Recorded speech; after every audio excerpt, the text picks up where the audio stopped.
All right. Hello, everybody. Hey, John. How's it going? Pretty good. It is April 6th here, and I'm just finishing off my Vegas conference with AI, and I was going to give it a wow, but it's more like a holy shit. It is some crazy stuff that is going on in the whole AI world. And it was a 3-day conference all about AI. And the first day I was kind of disappointed. The first day I thought, this is all the stuff I've already been doing and already am aware of. The second day, they got into some areas, some uncharted territories that I haven't seen before. And it's like, wow, this is what I came for. But really, really cool stuff. The idea of like ChatGPT and all these new tools that are coming out. There's just hundreds of AI tools flooding the market now.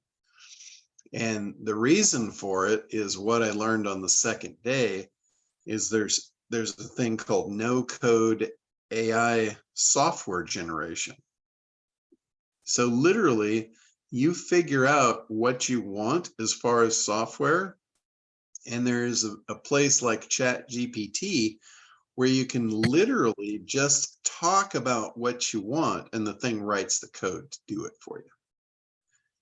And I'm like, that's a holy shit item. That's not just a wow item. And that's like, for me, all these years, I have always had to depend on programmers. And I got to tell you, it is a pain in the butt. It's expensive. It's loaded with bugs. It's any kind of updates you have to do. If any of you have ever been involved in any kind of software development, you probably know what I'm talking about. If you haven't and you don't, it's the biggest can of worms you've ever seen.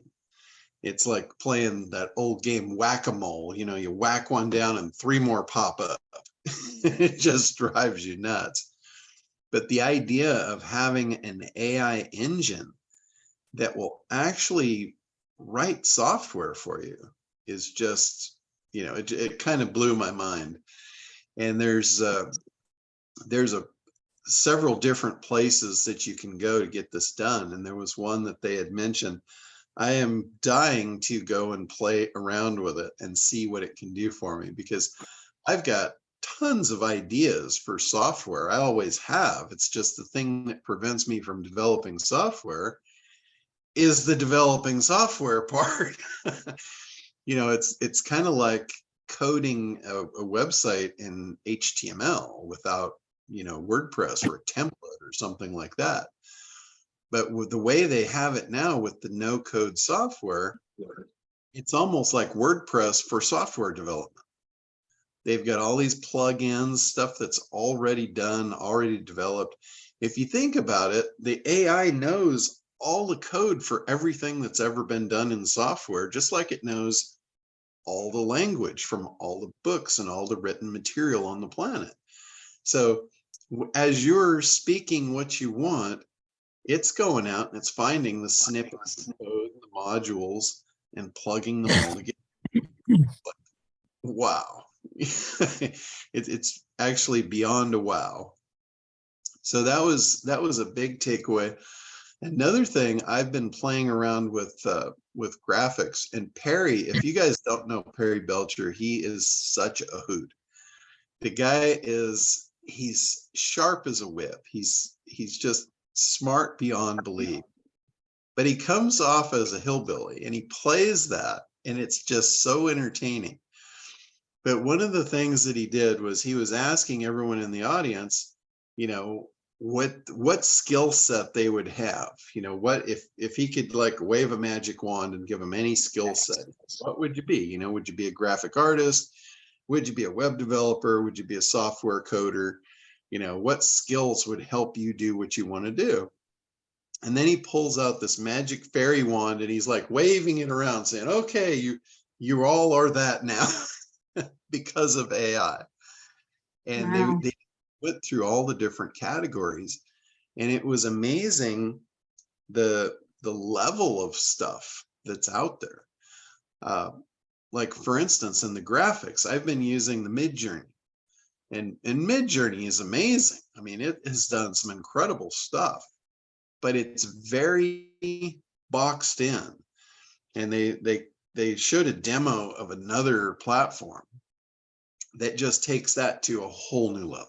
I mean, it's just beyond amazing.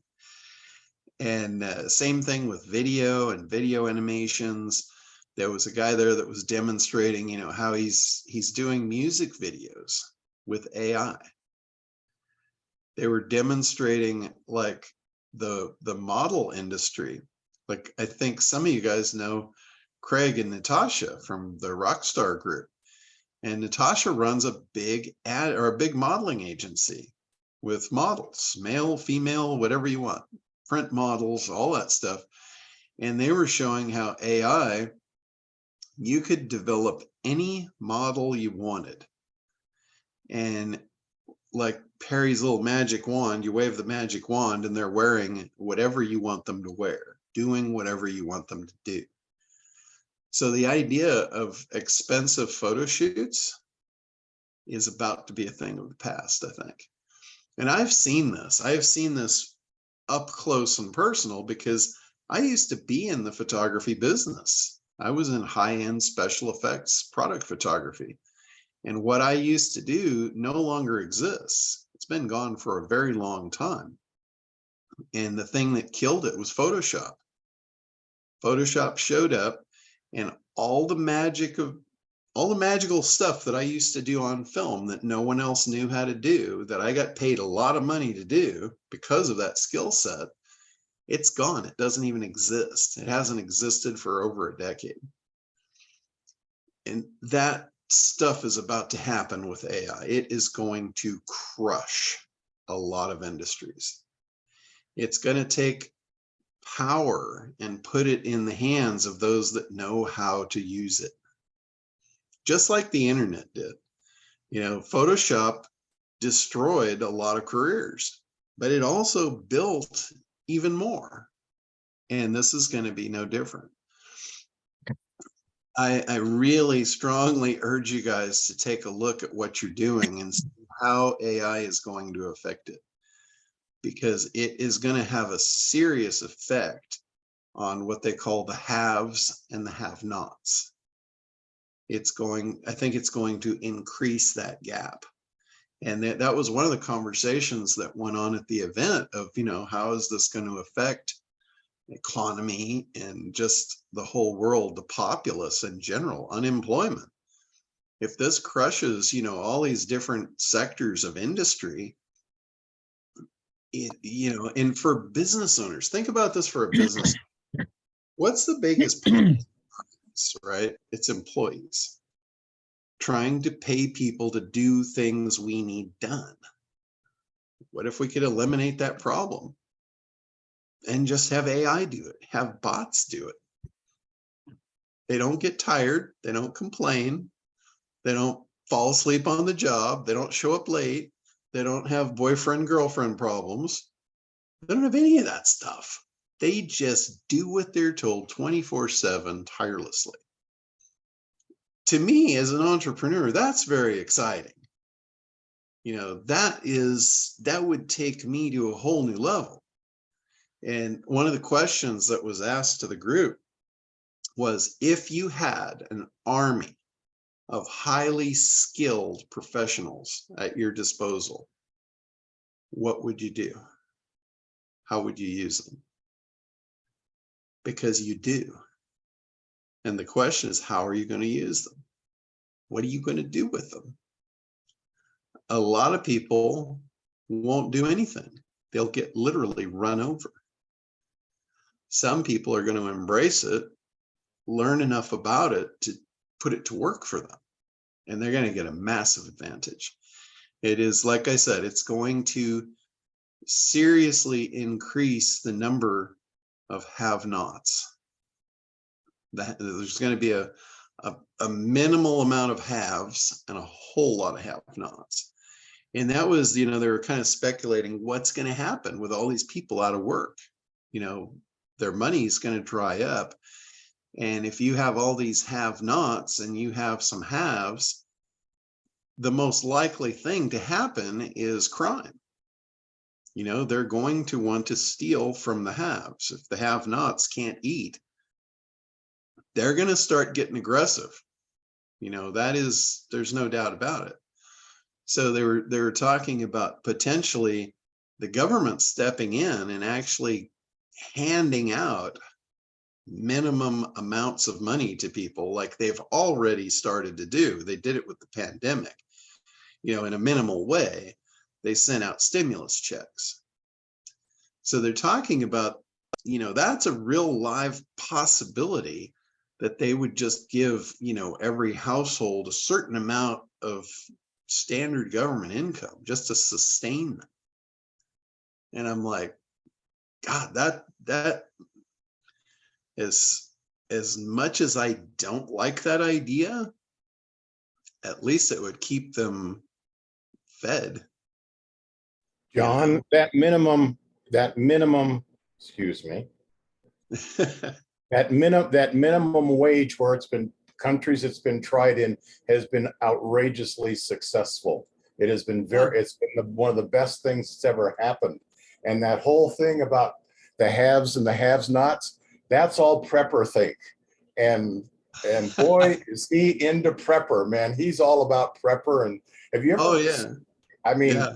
Those guys live in a place that I wouldn't want to even visit. And that have-not stuff is a little sketchy. But the minimum income thing has been very, very successful wherever it's been tried, because as Raymond Loewy proved, is that with the world game, Buckminster Fuller, my mistake. Buckminster Fuller proved that the more people you have working towards their own individual goals, but doing it collectively, the more money everybody makes. And it's been statistically proven over 20 years. So the more people you can get working with you towards whatever, a team is always better than an individual. They've proven it statistically. So it's really interesting, because the AI will open that doorway to having people being able to work in a much larger community. And we're actually heading more towards, I felt like the 2016 election between Trump and Clinton, for me personally, anyway, was a choice between Mad Max or Star Trek. And they chose Mad Max. Happily, we're moving more towards Star Trek at this point. I'll shut up now. But the haves and the have-nots it makes a lot of sense, though, because you're just talking about the classes. That's going to eliminate the middle class. There's going to be the low class and the elites. And if you think about it, you're right. The more you can collaborate and the more you can work together, the more you can make. But the difference here, the fundamental change, is what I was saying. The thing that keeps people from doing that collaboration and growing big companies is the whole employee problem. That's the thing that holds most people back. I mean, that has held me back. I don't want to go there because I don't want those kind of problems. I don't want to grow a massive business and, employ 100 people and have all that headache. That's just of no interest to me. But the question comes back to, if you had an army of 10,000 highly skilled individuals working for you, or at your disposal to do anything you wanted, what would you do with them? It allows the little guy to create an army of workforce without any employees. And that is a big change in our society. That is, and it's not in the future. It's here now. I don't know if you guys realize it's here now. The ChatGPT thing is not new. That thing's been around since 2000, probably 16, 17. It came openly available and talked about in 2018. And now here we're, 5 years later, And now they just opened it up to the public to play with the little demo and get a glimpse of, what's here. It's not new. It's already here. In the adaption or the adoption rate is absolutely phenomenal of people getting in on this thing. The thing is, they're just barely scratching the surface. The things that you can do with this stuff after the last few days of just seeing different examples of what people are doing with it and all that, just absolutely blew my mind. We got a bunch of questions starting up here. Let me start with Daryl. Daryl had his hand up first. Go ahead, unmute. Hello, John, can you hear me? Yep. Okay, super. I was calling in regards to, in the ACT program, you have the different analysis components, and you're analyzing your competitors. When I go on to like their websites and things of that nature, you talk about the message, and there's not a clearly defined message on any of the websites. I mean, basically it's more or less like a discount as opposed to a clear message. Yeah. So that's actually a good thing for you. It's not good in the fact that you can take what they've done and expand upon it. But I also say, be careful when you're copying competitors, because you want to make sure they know what they're doing before you copy them. And it sounds like, you've fallen into an unsophisticated market, which is great for you. You could potentially be the first one to market with actual messaging, which could give you a huge advantage. Gotcha. Okay. So it's almost as if you just, once you do the analysis of like your ideal client, you can just formulate a message around that and just bring that to the market. Yeah, that's exactly what you want to do. When you're working in the analysis piece in ACT, you're really trying to figure out who your customer is, what's important to them, what their dreams are, and how what you do fits into fulfilling that for them. That's really, that's where your messaging is going to come from. Now, that's some brain work. That's a little bit of work to do that, right? It's not as easy as it sounds. I make it sound easy, but it's not. No, it's not easy. And a lot of people struggle with that. It's probably one of the hardest hurdles for anybody to get over. Believe me, people drop out of the ACT program because they get stuck on that. They can't get over that hurdle. And that makes me really sad, because I realize if they don't get over that, they're not going to win. Right. They're probably going to say, yeah, that wasn't important. I'm going to set that aside. I'm going to do business anyway. And they're going to become a statistic. They are seriously going to be a statistic. And it's just a matter of how long they'll struggle before they finally throw in the towel. And the longer they do, the more money and time they're going to waste. I mean, the money's one thing, you can always make more money, but we don't have more time.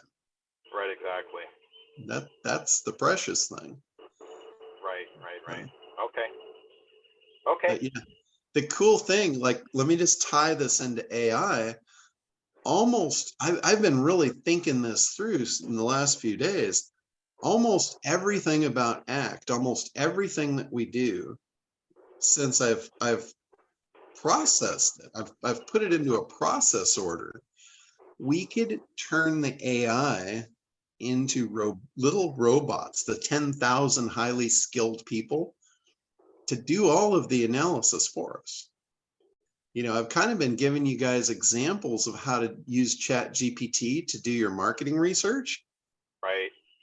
Now I know all the steps to do that because I've been doing it for years manually.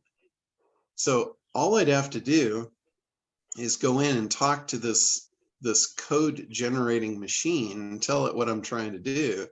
And it could potentially write me a program where you just drop one keyword as a niche in, and it would give you all the segments of that market, all the subsegments, break down which one is most profitable, tell you about the avatar in that bucket, tell you what's important to them, give you all their objections, give you all their questions, and just fill out the form, and there's your funnel. Wow. And I mean, how cool would that be? Yeah, that'd be very cool. That would eliminate a lot of problems for people going into business. And if you look at what's that going to do to the haves and the have-nots, to have that kind of power dropped into your hands, and you be the one, literally, you would be the 1 in a million entrepreneur. There would be millions of people that didn't have access to that power, and you will have it. Can you kind of see how that could make a big difference? That could put you in the have category versus the have not. For sure. But until that program comes out, I guess it would be our responsibility to go ahead and ask AI those pertinent questions to kind of decipher all that information. Yeah, and you could do it very easily. I mean, I've been doing examples of it here over the last month or so. Right. You know, I think the first time I talked about AI, I took somebody as an example, and they were a masseuse, a massage therapist. You know, we went through and I just started asking ChatGPT all the questions about the market. Right. You know, what was important to them, why they would want that, why they wouldn't, get their objections, all that stuff. So very powerful having access to this kind of information. One of the other things that was really interesting about what came up during the conference, Perry asked the thing to write an article on some kind of a event that happened in the news, and it output this article, and it had all kinds of details in it. And one of the guys was very familiar with the topic, the subject matter, and he said, "Perry, that's not right. You know, it was about a shooting that had happened in Texas." And he said the age of the people wasn't right, the number of people wasn't right, the place, all this stuff. He goes, "Though that's not right." And Perry went back to ChatGPT and he put in there, he goes, "You know, can you fact check this?" And he was right. None of the facts were right.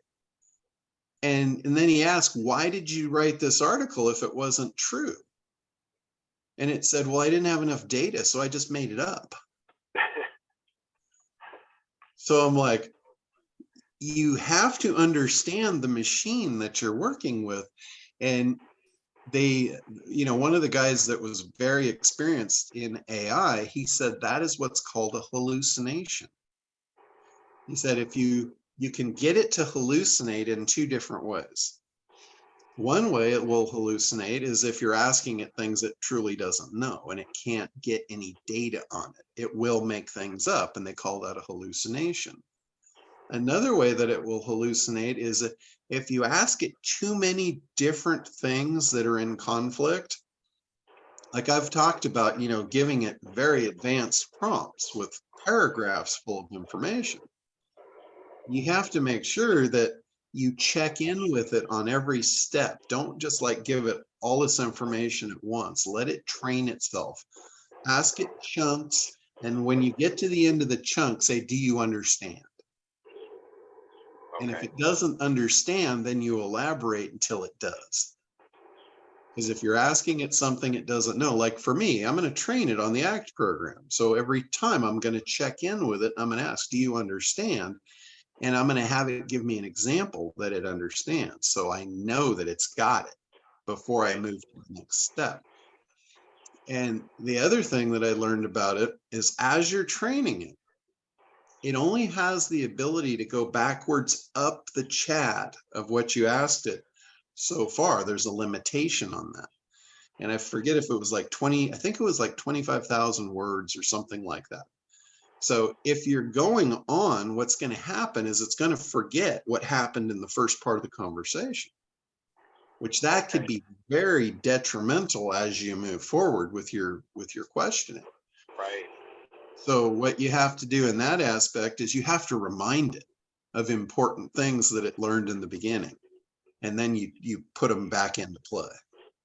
Okay. So it's so when you say you're learning this, how are you getting learned? Like just through trial and error? Are you? Well, I learned a tremendous amount in the last 3 days at this AI conference. Oh, the AI conference. I mean, you had literally 400 people like me in the room that were all using this stuff, and some of them are very advanced at it. Right. And Where was the conference? And Las Vegas. Oh, Las Vegas. Now, I didn't realize, but I have been, and Perry pointed this out. Perry was calling on me like left and right to verify points and stuff. And what he really opened my eyes to was I've probably been using this technology longer than any of the people in the room, because I started developing these robotic things back in 2010 for SEO purposes. And I didn't piece it together that that was what it was. I just, considered it SEO software. But it's all about using AI, and it's about feeding that back into the search engines to train their AI. Right. So without even knowing it, I've been doing it, using it for, over a decade. And he kept referencing that. So it was really interesting. This AI conference, it brought a lot of people out of retirement. A lot of people that I have known from the good old days. There was a ton of SEO gurus in the space back, when I started into it. And over time, they all disappeared. They vanished. And there was a lot of them back in the room. And a lot of people, a lot of big players in the space that I haven't seen in probably over a decade. They were all in this room. Wow. So if you think there's no opportunity in AI, these people wouldn't have shown up out of the woodwork for this. Exactly. So how'd you hear about it? I've known Perry. Do you know Perry Belcher? Just by name. Okay, he was partners with Ryan Dice and Digital Marketer, and they were big players in the internet space. And they had formed like a syndicate, and it was like if you were either on the inside or the outside. Right. You were either going to make money with them or you were going to spend money on them. Again, the haves and the have-nots. Right. And for the most part, they didn't really care about the people that spent the money on them. The only thing they cared about was they kept doing it. And recently, I don't know how long ago, but Perry kind of broke off. I don't really know what the scoop is on that. I don't know, but there's been a clear separation. He is no longer part of that syndicate, and he's out on his own. And I think he's probably one of the sharpest ones in the bunch. And I've always stayed connected with him. And now he's starting to do his own events. Forever he was just like a clown in the show. But now he's the circus master. Wow. So I went to one of his other events on traffic. It was probably 6 or 8 months ago, something like that. So he's doing these regularly. If you guys are interested, he's going to run another event just like the one that he just finished, and he's going to run it on the East Coast in September. Okay, good. So and he's claiming it's going to have a whole bunch of new information. That's marketer talk. I think it's going to probably be pretty much the same. But, and I got to tell you, the thing, it was a 3-day event. And there wasn't really 3 days worth of content. There was probably 1 day worth of content. If that. You could have condensed it down to one day. But that's in my opinion. That's in my eyes, because the whole first day was all stuff I already knew. Right. It was all stuff that I've been talking with you guys about and sharing and all that. So I was very unimpressed with the first day. I'm like, oh my God, I fell for it again. I fell for a brilliant sales letter. We all do it, right? I'm no different. bought more shit than I can shake a stick at than You're supposed disappointed. to know better. Yeah, I know. That's the thing. I do, and I still fall for it. So no blame on anyone that falls for good sales letters, because I do it myself. But the second day, and I got to tell you, the value for me was just to be there, because everybody in that room, well, not everybody, but all of the major players knew me, and they knew that I was the only one that lasted through the hurricane. Right. And now they all want to work with me. They all want to promote my stuff, which is, any of you that have been following me for any time, I love people to promote my stuff. That's where I make most of my money, because I just don't like to work that hard. So that, to me, I probably will make 100-fold off of what I paid for that event, just from being there, just from all of those connections over the next 12 months will probably be phenomenal for me. That's if I didn't learn anything. I learned a whole lot.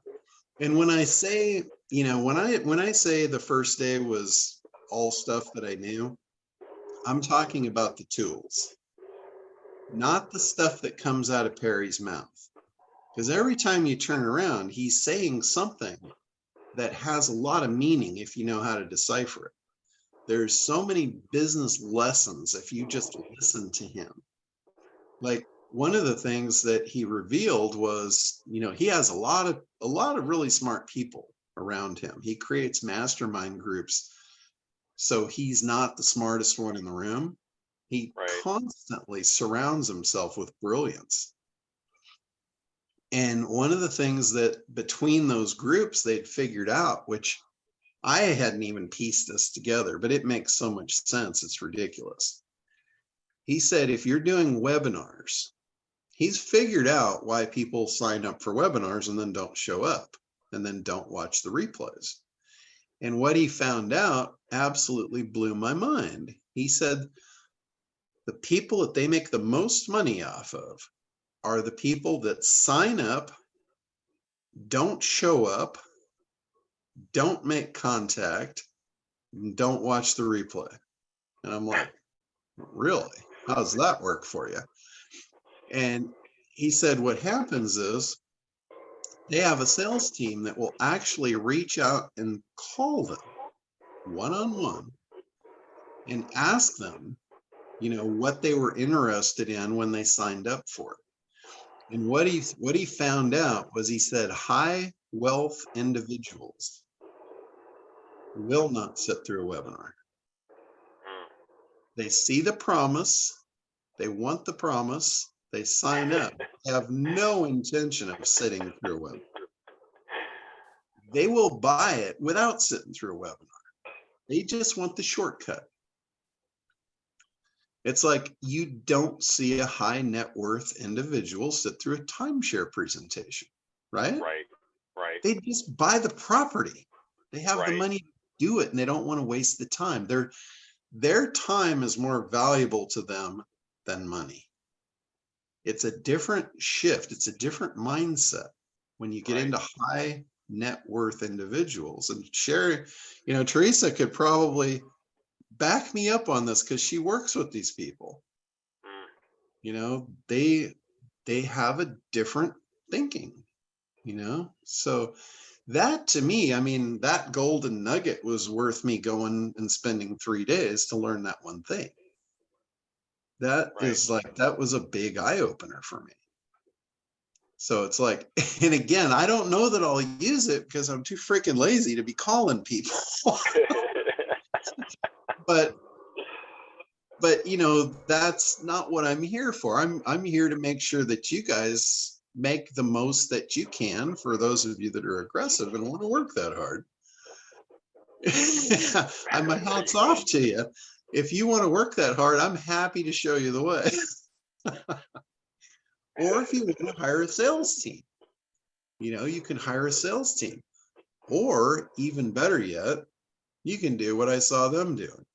They're now setting up robots to contact these people. So it's no longer going to be a salesperson. It's going to be a chat bot that's going to reach out to them and carry the same conversation. Remember what I've always said, anything that works in the real world, you can digitize and you can automate on them. Right. So that's what's going on now. So think about it. They reach out, they send a text, they say, hey, you know, we missed you on the webinar. It was really cool. If you don't have time, I get it. If you'd like to schedule a call and I can share with you and just get you right in without wasting your time, here's a link, you know, or just text me back yes, and we'll continue the conversation. So you let the bot sift through the garbage for you and put you on the phone with somebody that's going to buy a high ticket item. Exactly. So you're eliminating their waste of time and yours at the same time.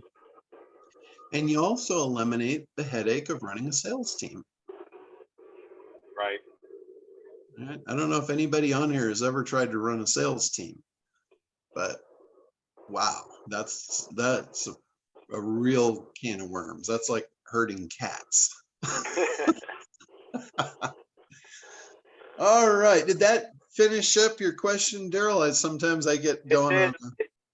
No, it did, absolutely, and I greatly appreciate your time. Thank you. Okay, cool. Let's go to Jason. Sorry, press the wrong button. So I had a question. I have a comment on ACT and AI, and then two questions, one easy, one hard. So I've been using prompt stitching in ChatGPT to work through the ACT workbook.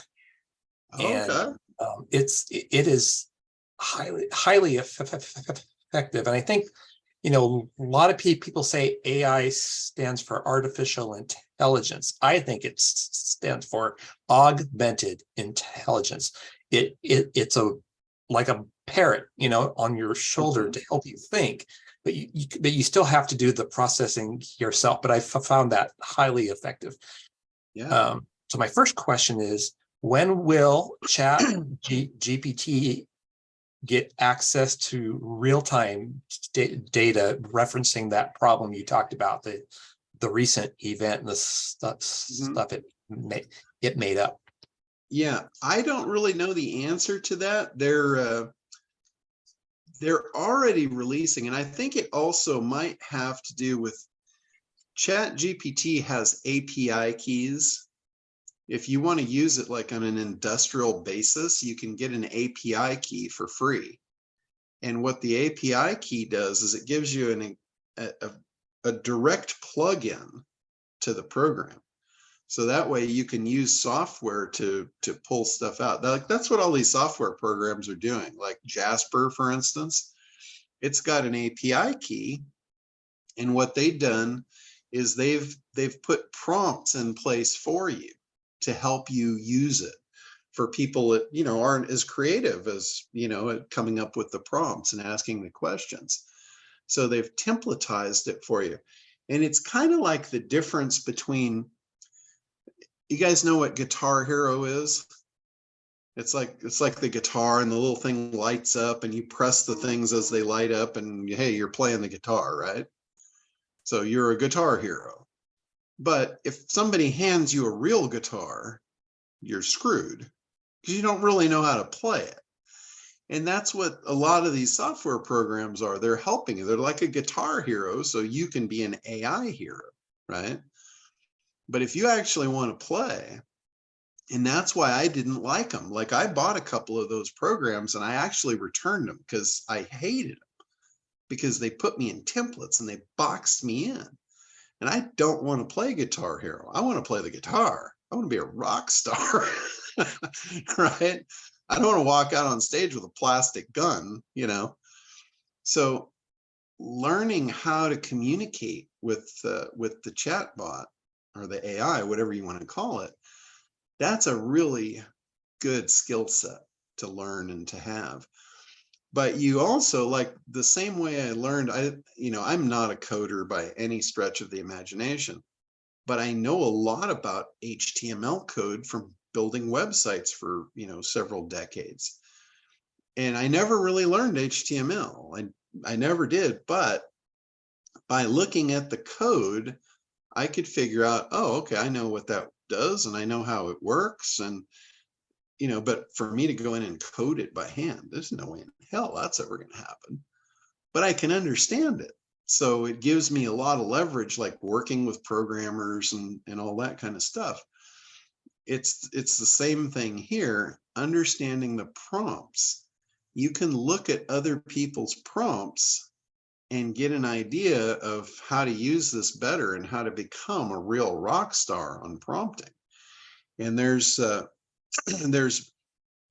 prompt libraries out there where you can buy prompts. This was one of the things that I learned at the conference. I'm looking to see if somewhere in here I wrote down, oh, it's called Prompt Base. There's a website called Prompt Base, and you can literally go and search for different things that you want, and you can buy prompts. Like you could buy a prompt for, I don't know, like $2 or, some of them are much more, but you can buy prompts for almost anything. And what you can do, you buy it, you look at the prompt, and then you look at the output, and now you just learned how to get that output. It's just like me looking at HTML code. It's like, oh, okay, I know how they got that output. I know what made it happen. So that, that's the way I learn. I learn in that aspect. So I will look at what's done, cause and effect, and learn from it. And it's instant. My learning is instant. I can see, hey, here's the thing, here's what it does. There's no gray matter. I don't have to guess at it. It's like, that's it. That's true. No learning curve involved. It takes the learning curve out of things. So then my last question is, now that you've left the conference, how are you going to keep up to date on what's happening? Okay, so this particular conference, they created a Telegram, I don't know what they call them, a Telegram chat bot, and they've created a group in there for us all.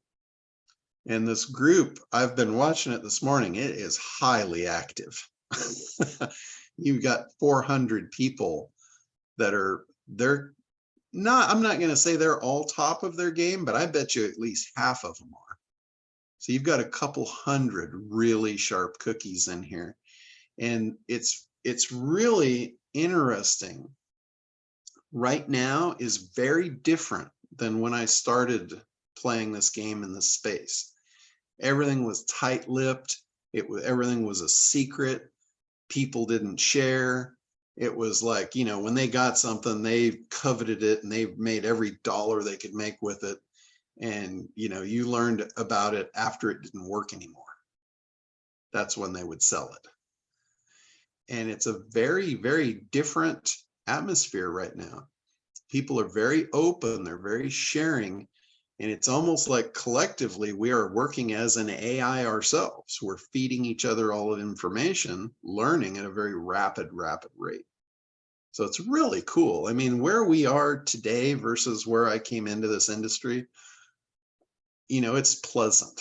It's a nice place to be right now. And I got to tell you, it wasn't that way back, when I got into this stuff. It was a very nasty, hostile environment, at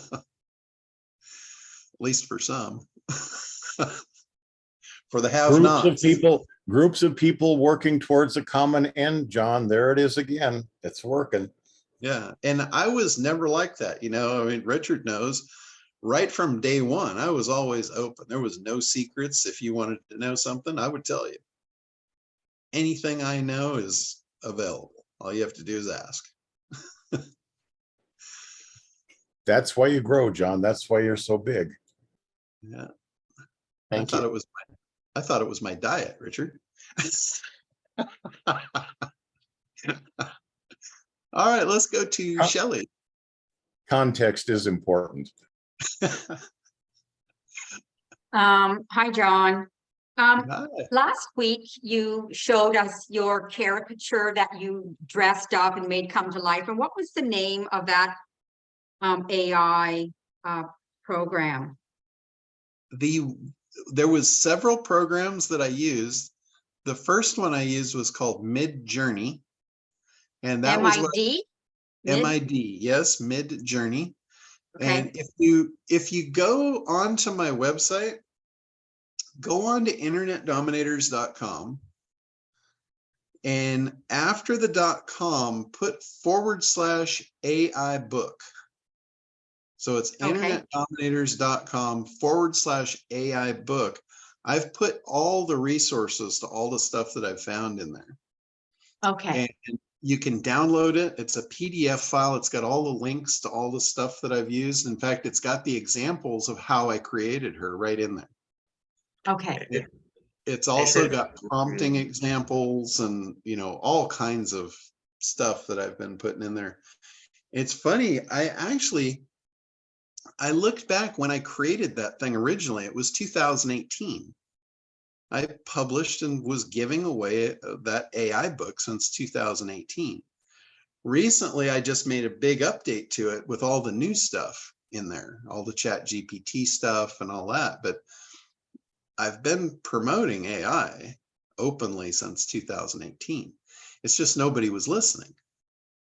Now with the adoption of ChatGPT, everybody's ears are like, AI? What? Huh? I'm in.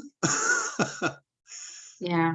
So Okay. So do that. And even if you download it now, I'm going to update it again probably in another week or two with a lot of the stuff that I learned this week.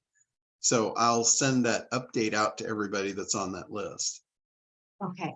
Thank you. So now I know that there is already software programming for putting somebody's face on a body. We do it for buying glasses, for wigs, for haircuts and stuff like that. Will that be something that we will all be able to have access to? So I was thinking in my mind's eye about series of photographs for any particular individual who wanted to lose weight over a 6-month period, where I could do 6 photographs of them with an outline shape of their body. Didn't know whether or not AI could actually analyze their photograph from head to toe to get a proper description of it, and then show the shrinkage in them as they lose, 5 pounds, 5 pounds, 5 pounds, etc. It can absolutely do that. Okay. Yeah, it's really cool. Like Mid-Journey that's the one that I used because that was the only one I knew at the time. And it will create images. It's kind of limited in what it will do. Like it doesn't do very good with like full body images. It's just kind of limited in Mid-Journey. But at the conference, I learned one of the guys that was from my past history, his name's Ari, and he was never anybody I really associated with. I mean, he was part of the internet community, but he wasn't like somebody that I wanted to hang out with. He was I don't really know how to describe him in a nice way, but his thing was, for it. He didn't have 2 nickels to rub together, and he was just like, looked like you found him off a beach somewhere and he'd been there for a long time. And his deal was he was couch surfing America. He didn't have a place to live, so he would go to marketers' houses and couch surf across the US. And I'm like, no way in hell I was giving him my address, right? But when I looked back at what he was doing, he was just hanging out with some really brilliant people learning.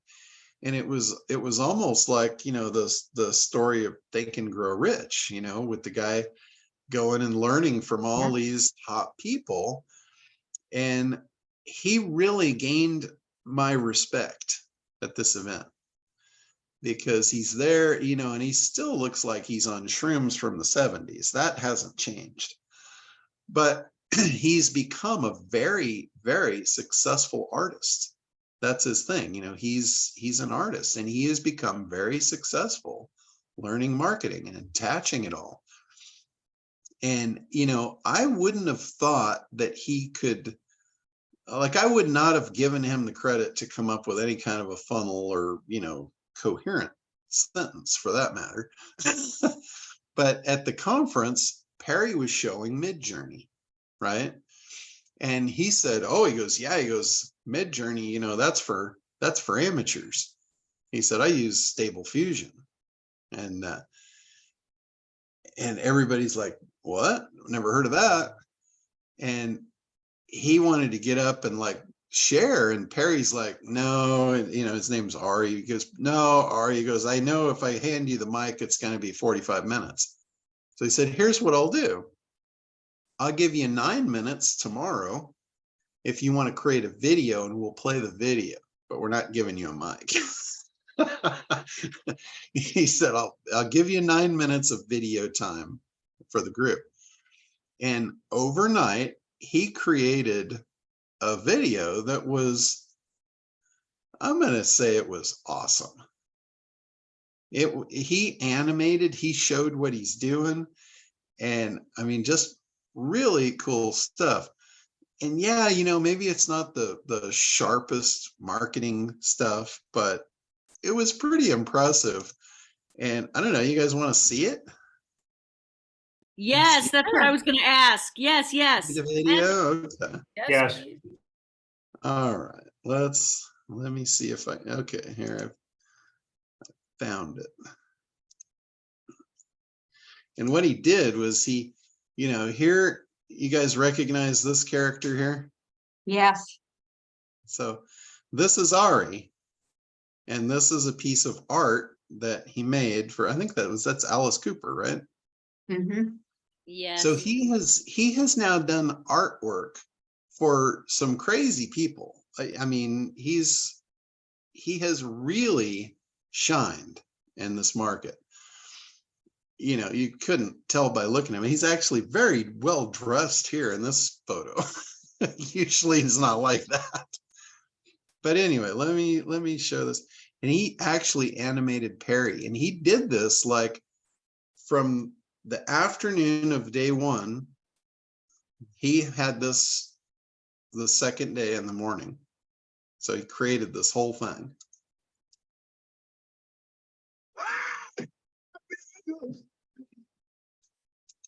Now that's Perry. This is Perry in a spacesuit that he created.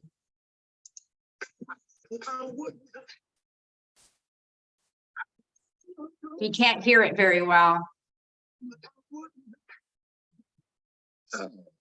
So, as everybody knows by now, I'm Ori. So who am I? My name is Ori Bengal, and these days I'm a full-time artist. But when Perry met me, I was couch surfing Ori. But let's stick to the art and AI stuff, shall we? I'll give you a link later to grab my art book, so stay tuned. For now, you should know I create art every single day for the last, well, believe it or not, today is literally my 4,000th consecutive day of making art every day. People ask me all the time if I'm scared of AI taking over my job because now anyone can just prompt. I'm not, because people can output a great image, but not at a huge resolution, and they don't have any mastery of storytelling and what makes an image special to someone. So you're not going to get these results from just a quick prompt.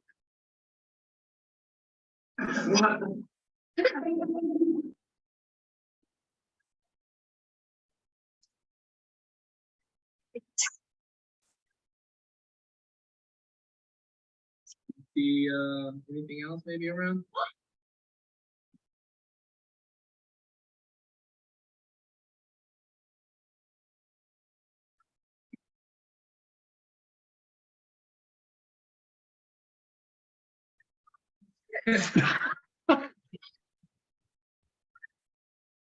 If there's audio, we can't hear it.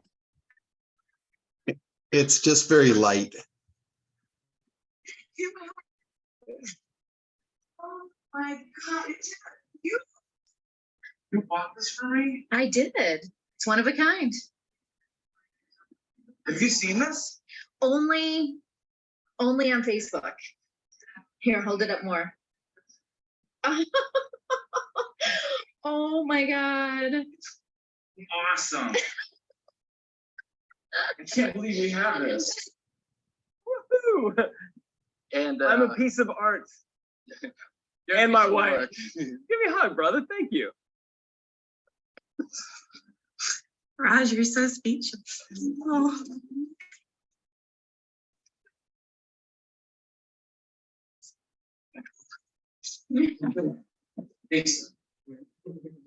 That's my unofficial slogan. Like put it on a business card because it could easily be taken out of context, but it's I make grown-ups cry.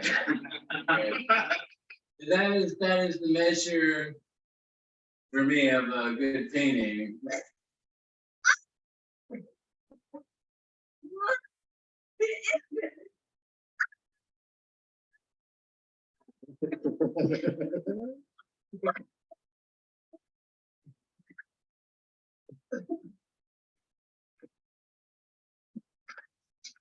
Oh my God.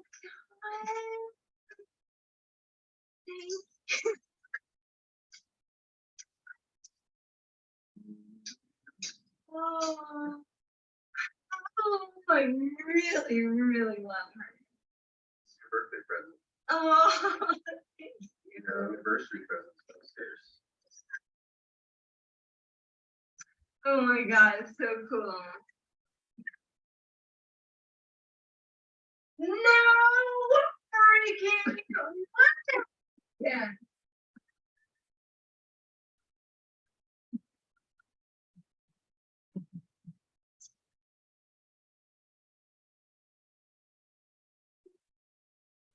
Not the mushrooms. Not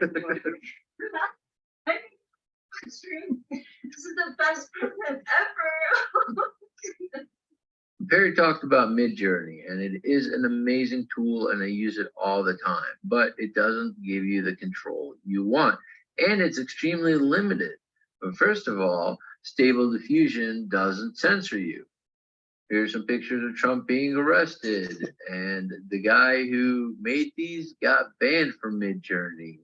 Bing will also warn you that you're going to get banned. So is Adobe Firefly, even though it doesn't even have various celebrities and politicians in its database, it's still got their names to give you a warning. They're scared of you making deep fakes and them getting sued. There's also tons of words you can't use. Here's an awesome NFT I've been working on for someone, and obviously I had to use the word treasure chest, and I got warned that I'm going to get banned for using the word chest. They must have thought that I'm some kind of pervert like Perry or something. Anyways, you can't make nudity on Midjourney. I actually airdropped this to Perry's laptop while he was presenting yesterday, and it wasn't blurred out. So thank God he didn't click on that, because you can see it in the presentation as the corner of his screen. You also have way less control in Midjourney, as I'll show you. It's kind of like the difference between ChatGPT and using the API. Stable Diffusion is free, or Midjourney is not, and even better, it's open source. So there's new tools and models and techniques that come out every single day. And unlike Midjourney, you can train a model. What does that mean? Here's a Midjourney render of Elon Musk smiling, and here's one of Perry Belcher smiling. It doesn't exactly look like Perry. I mean, this last one kind of does, but not really. Why did that happen? Because Elon has boatloads of photos in the search engines, and Perry just uses the same couple of pictures. So it doesn't really know who he is. Stable Diffusion can be trained. I'm going to show you a way right now. Here's an easy way to do it. It's a website called dreamlook.ai. for basically $1, you get to train a model. And it's done in 3 to 10 minutes, depending on your settings. But traditionally, you'd need a really advanced video card, and this process would take you probably an hour. Now, there's different models. A model is basically a definition for stable diffusion of how it sees the world or how it sees a particular thing. For example, we are telling it what Perry Belcher looks like. So I stole a bunch of pictures from his Facebook, and now I'm going to upload them to dreamlook.ai. And then I hit submit. And then it sends me an email, in this case, 7 minutes later, when the model is done. So I start by just prompting Perry Belcher smiling. And it definitely looks like him. So now let's turn him into a painting. All right, cool, it looks like a painting. Now let's turn him more like a Pixar character. Okay, that's cool. Now, I told you that Stable Diffusion has lots of plugins. So here's ControlNet. I'm going to come back to this, but I just put in a picture of Jean-Claude Van Damme kicking, and now I'm going to tell it to have Perry kicking just like that. And it works. Now let's have Perry kicking in a tutu.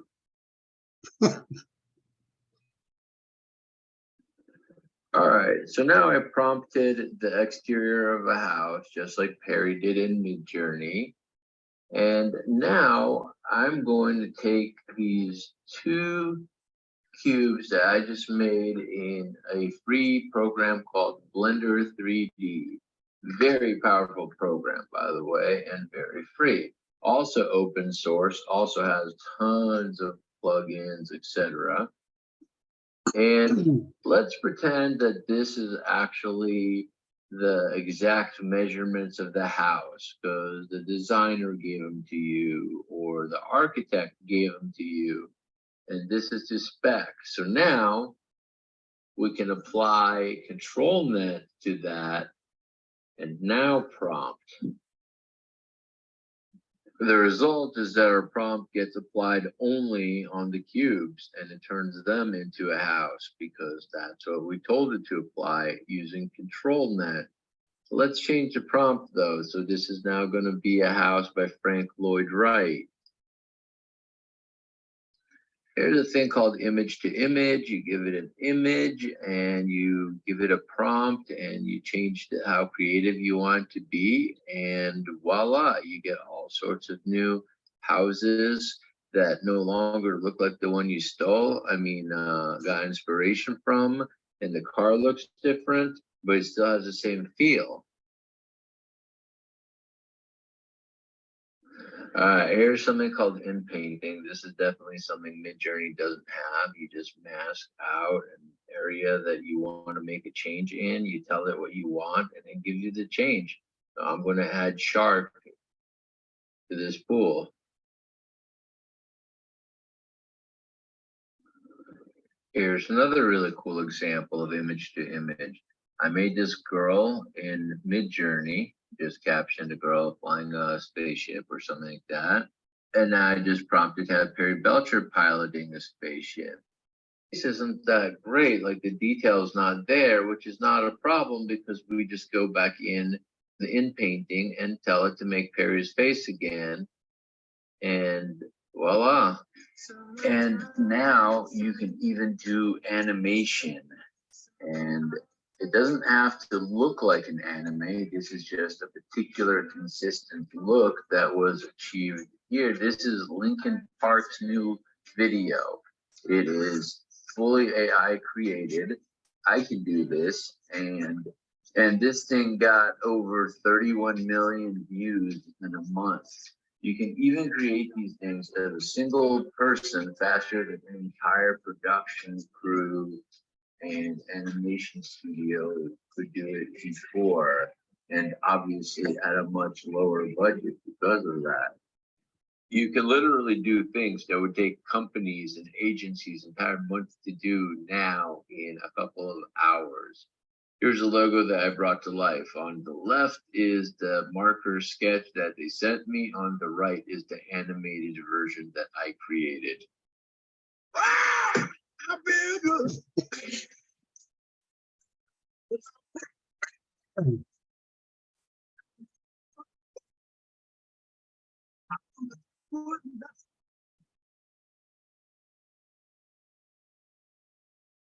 right, so pretty cool stuff. He had a lot of self promo in there in the beginning, but he definitely delivered on the last half of that video, like what he's doing, the tools he's using, the capabilities are absolutely phenomenal. Wow. I mean, he gave you an example of an architect, how an architect would do this. To, you know, I mean, how much would it cost an architect to create renderings like that? And then if it's not right and you want another one, what do you think is going to happen? The designer is going to bitch and moan and give you all kind of hard time and then send you a bill. All he does is click a button. Let's see a new version. Yeah. This is going to take a whole lot of things to a whole new level. Yeah. So I was just jotting some things down when you said it's going to take a lot of people out of work. We have to really stop and think about what's going to happen to our personal industries. So I'm just writing a few things down. Can AI do VA work? Can AI does aid at the ad agencies and the word ads, does all that. It's going to be able to do obviously all the graphics. It's going to be able to check analytics. And it's going to be able to, if I'm not mistaken, generate and design apps for our use, right? Pretty much. Yeah. Now, and software, what you said. Here's something just to think about with the AIs, or not the AIs, the VAs, from two sides. You want to look at VAs from two different perspectives. Yeah, a lot of them are screwed because a lot of the stuff that they do is not going to be needed anymore. But what this is going to do, AI is not only destroying things, it's creating things as well. Because there's a lot of stuff, like you might sit here and think, yeah, you know, I love this kind of artwork, but I don't want to fiddle around and I don't want to mess around doing prompts and all this kind of crap. So who are you going to look for? You're going to look for a VA that has those new skills. When you look for a VA, you're going to say you want a prompt engineer VA. You want somebody specifically that is prompted in art, or you want somebody specifically that is prompted in software development, because you've got all these ideas, but you don't want to go in and learn how to use the software development tools in AI, which as easy as it looked, I know damn good and well it's not that easy. There's going to be a learning curve to that. So I could look for an AI on Upwork of somebody that does that and hire them. That is going to make them very valuable, and it's going to make all the ones that don't have that skill irrelevant. Again, the haves and the have-nots. You get to decide whether you want to be a have or a have-not in this game. It's not that difficult. The thing that is going to create more have-nots is ignorance, is not understanding and not accepting change. If you're willing to change, this is a really easy change to make. I mean, you just have to adopt it, embrace it, and take advantage of it. That's really all there is to this. So we need to rewrite the phrase food for thought to AI for thought. Yeah. Last question. How long does it take your crew designing websites to get back to you when you send them the initial email? They are very fast. The thing that slows down web development mostly is waiting for client approval on things. And to get content from clients. Like to give you an idea, if I put a project in today, I could potentially have you the mock-up back tomorrow or the next day for approval.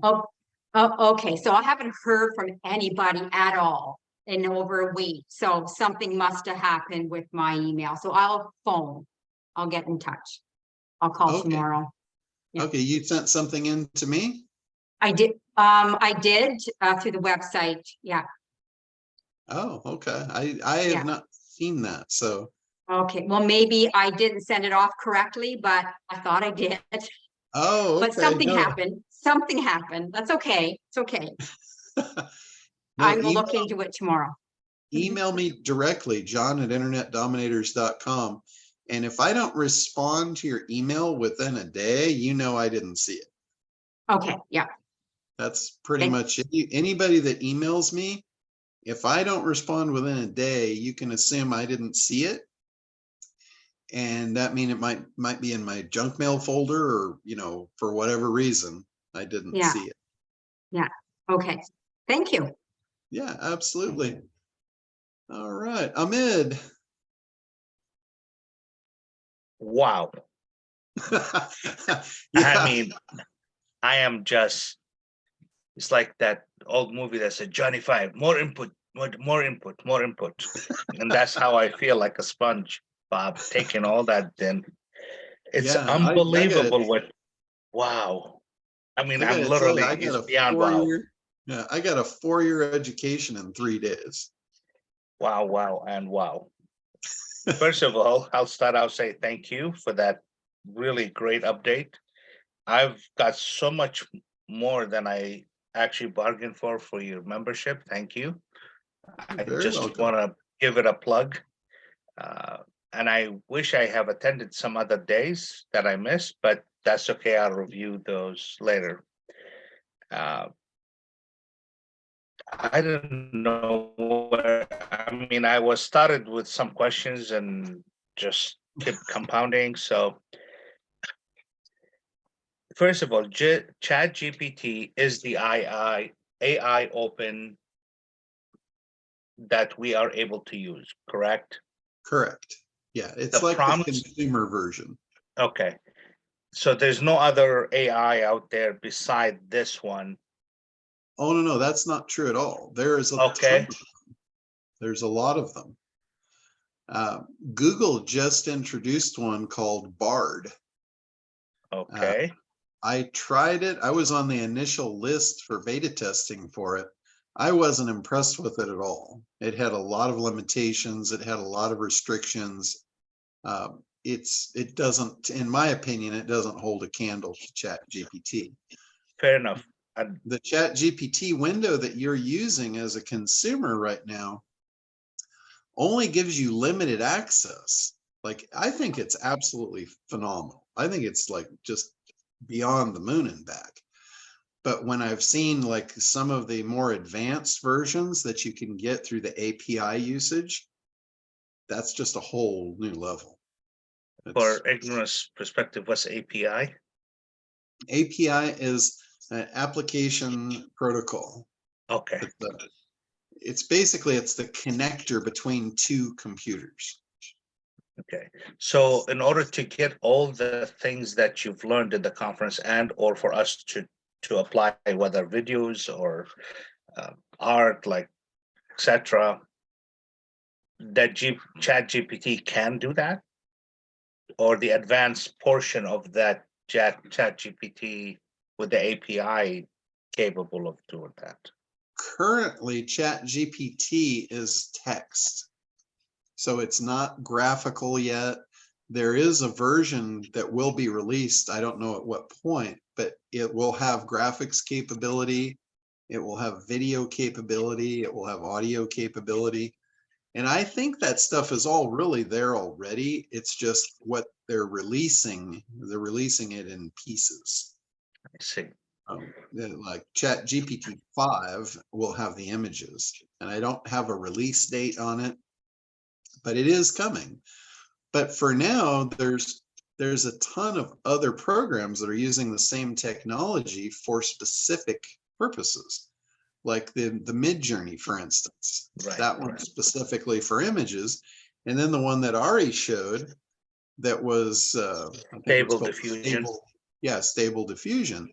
That just takes that to a whole new level, and then with Stable Diffusion, he showed that there's plugins. So it's like WordPress. You have a base platform that makes it simple to use, and then you have plugins for any of the stuff that you want to do, and you just plug them in. Like he showed that one where he plugged the one thing in, and then he wanded the pool, and all of a sudden a shark appeared. Yeah. That's a plugin. That's an open source plugin that somebody created and added it into the mix, just like WordPress. There's millions of plugins people have made. A lot of them are free, some are paid. It's just, tons of stuff. Really cool. So to create an art or a graphic, I have to go and utilize some of the other tools, like the one he was using, I think Dreamlook AI and Blender 3D Control Net. Those seems like what I caught from his presentation. Yeah, so the deal with the Dreamlook, or whatever, I forget the name of it, what that was to train a model. So basically it gives you an AI model to work with. So now the other programs know what you're looking for when they're using that model.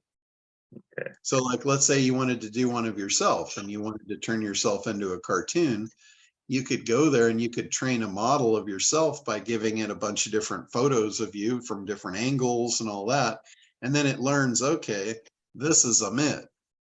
Now and then you could use that other program to show, let's see Amit doing a backflip wearing a tutu. Here we go. Yeah. Some that would crazy be a stuff. sight.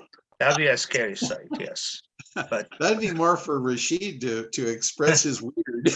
Yeah, definitely. And he might succeed at it more than I would. The other question I have is the prompts that ChatGPT receives. You said there is a list of prompts that is already pre-programmed type of setup somewhere, That's and actually an introduction act to it. Yeah, what I was talking about, that was called Prompt Base, and it's a website that sells prompts. So basically it's kind of like a Fiverr for prompting. And you can go in there and you can look at the different prompts and you can buy one and you can say, oh, okay, I'll buy this, I'll use it, I'll learn from it, I'll customize it and make it my own, instead of starting from scratch. If you have a creative mindset, it's got to be a combination though of creativity and engineering to really create a prompt, because you have to have the mechanics of how the prompt works, but then you have to have the creativity in your mind to come up with what you want it to do. So if you're lacking either one of those, buying a prompt from somebody that's got both those skills is a shortcut. You can just buy shortcuts. All about buying. What I struggled with is this: in the lessons for under ACT, the videos, some of the things you illustrated as tools, they're no longer available, whether it's on Facebook or on Google Analytics. And obviously Google Analytics is going to be switching at some point to something else altogether. Yeah, that's been my problem since the beginning. When I do videos on the tools stuff that are out there, they change them so quick. Yeah. So I was thinking, if I give it prompts to do similar searches based on what I'm looking for my avatar, which is kind of narrowing down more and more based on my experience and being in the area of real estate investing for 32 years, it's leading me to get to more defined, but I don't have any further data to try to consolidate that this is really the niche, the niche I need to be in. Mm-hmm. Yeah, that's one of the things that I want to work on, is actually developing software that, you could just drop in there, real estate investing. That would be awesome. And then have it say, okay, here's the buckets. And then you could say, okay, well, out of those buckets, let's look at this one. And then it would do the next step and it would give you all the segments of that bucket. And then you say, okay, these three look really good to me. Let's build the avatars. And then have the AI just build the avatar for you. Because I could have it, create an image. There's your person. There's his name. There's her name. you know, here's her background, here's, you know, here's his education, all that stuff, you know, here's the slang. And then you could take that profile, and now the AI is trained on your profile, and you could say, you know, here's my product, and then you train it on your product or your service. And then basically you combine the two. You say, based on this product and service, we want to sell it to Sally Jane. How would we best do that? What would be the best lead magnet for her to grab her attention and get her to opt in? It's really an intuitive process once you know the steps and you know what you need to do, which the ACT program gives you the exact framework for what you need to do.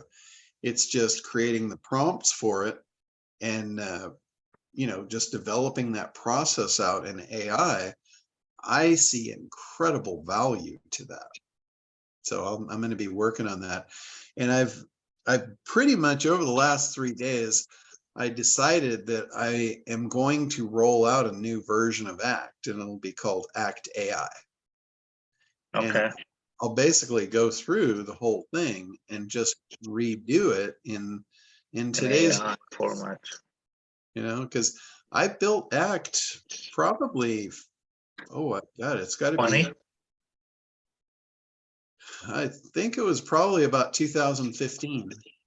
Okay, so it's not 20, it's 10 years almost. So it's so it's 8 years old. 8 years I mean, old. I've been intuitively using it for 20 years, but I didn't. I mean, I didn't know what I was doing. Right. And by the way, that AI book is excellent for Cheryl, I think, Shelley, that, you know, that AI book, I went through quite a bit of it, and it was, wow. Thank you. That was great golden nuggets in there for sure. Yeah, and it really was. It was just really like my compilation of notes and stuff that I threw together. And I found it. But I should go through and have the AI actually write me a real book around it. Honestly, it would be worth it, because I found it amazing that you did that back in 2018, and it has all the ins and outs of how to create avatars, you know, faces, pictures, whatever, do a video. You know, as a matter of fact, one of the questions I asked you in the past, how to get a video enhanced and cleaned up and all that. And based on today, I think I could take the video and have one of these programs take from the video and says, okay, clean it up to include whatever portion of this, and have it do the cutting and editing and most of that based on what I don't know if this is the right tool or not, but there was a tool that they talked about called, I think it was called Descript. And it would do video editing, and it would like take out background noise, and, you know, because a lot of us do stuff at home and there might be a barking dog or a crying baby or, you know, trash trucks. I have trash trucks, you know, every Monday. So if I'm on Zoom and we're recording, here comes the freaking truck again. Yeah. But it would just literally just strip that stuff right out of the video. You couldn't even tell. Didn't affect the main audio at all. It just stripped out the background noise. And thank you for sharing that. Some people who register for webinars and not attend them and not watch the replays are well off essentially, and they don't want to waste their time. They want to got it done for you, shortcut. Yeah. And See, you for can do it for me. That is a really good one for you specifically. Because you're selling high ticket items. Yes. I mean, I was kind of like, actually, I am going to share that with another community just to share with it. I belong to the Guru Achievement Weekly call, a Guru community that I'm in that has all different types, and I'm going to share that with everybody just as a thought. Unless they say no, I won't. No, that's free to share. Okay. If you walk in there and you share that, you're going to be a guru. Well, thank you. I'm known as the real estate guru with the big heart. Yeah. Because I have a charity. It's called the Upside of Down Syndrome. Yeah, That's what the that hard is part going is. to, that's going to really cement you in, because you're going to be sharing. I mean, that's incredibly valuable information. Yeah, it really is, especially in my field and some of the other gurus that are from different aspects, businesses, if you will, similar to the group that you have here. Really, they don't call themselves group, I mean gurus, but they all have different takes on different things they do. Yeah. So, and I mean, I could go on asking for everybody. So, I mean, I have a lot more questions, but gosh. And by the way, thank you. I'm in for the website. I just want to give you an endorsement for that as well. I Oh, am okay. I'm wanna to just set up a time where, is there a set of questionnaires once you become a go to start like developing Usually what or a phone call, typically or how does that work?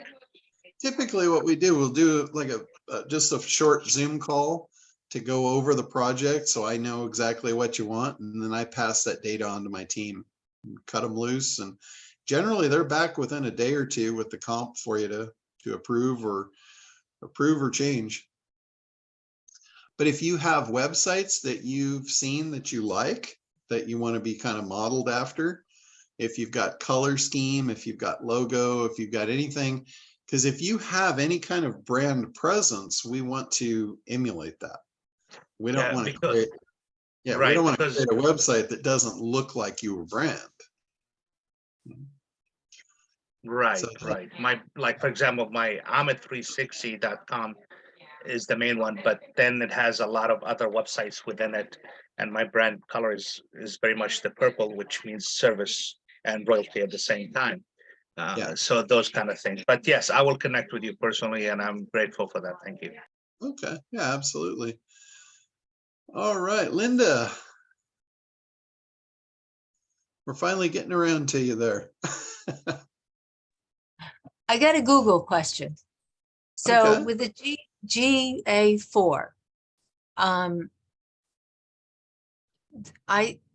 well, even with the UA, but they have shopping ads and they have Performance Max ads. Yes. So I just have the Performance Max.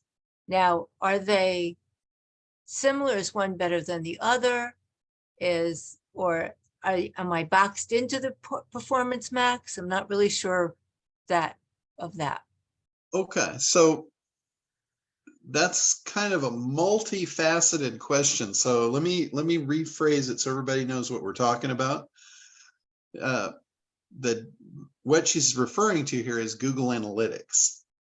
Google Analytics rolled out their new version 4, and basically if you've got Google Analytics on your sites from past versions, if they haven't already, they're going to eventually decommission those. They've been talking about it for some time, and I think they may have already started the process. So your Google Analytics may stop working if it hasn't already, if you haven't updated to this version 4 stuff. Now, the reason for the upgrade to the version 4 is because of Performance Max. Performance Max is their new program for advertising. Typically what you did is you went to Google for pay-per-click and you opened a Google AdWords account and you created an ad, using their pay-per-click product. That didn't work very well for them. Again, it was the case of the haves and the have-nots. A few people really knew how to make money with that, and they did, but the majority did not. So what happened was Google had thousands, if not tens of thousands of people creating ad accounts, going through the time and the expense to set them up and run ads. And then they stopped because they didn't work, right? So Google doesn't like that. Google wants you to keep paying them, right? So they came to the realization that people aren't going to pay for stuff that doesn't work.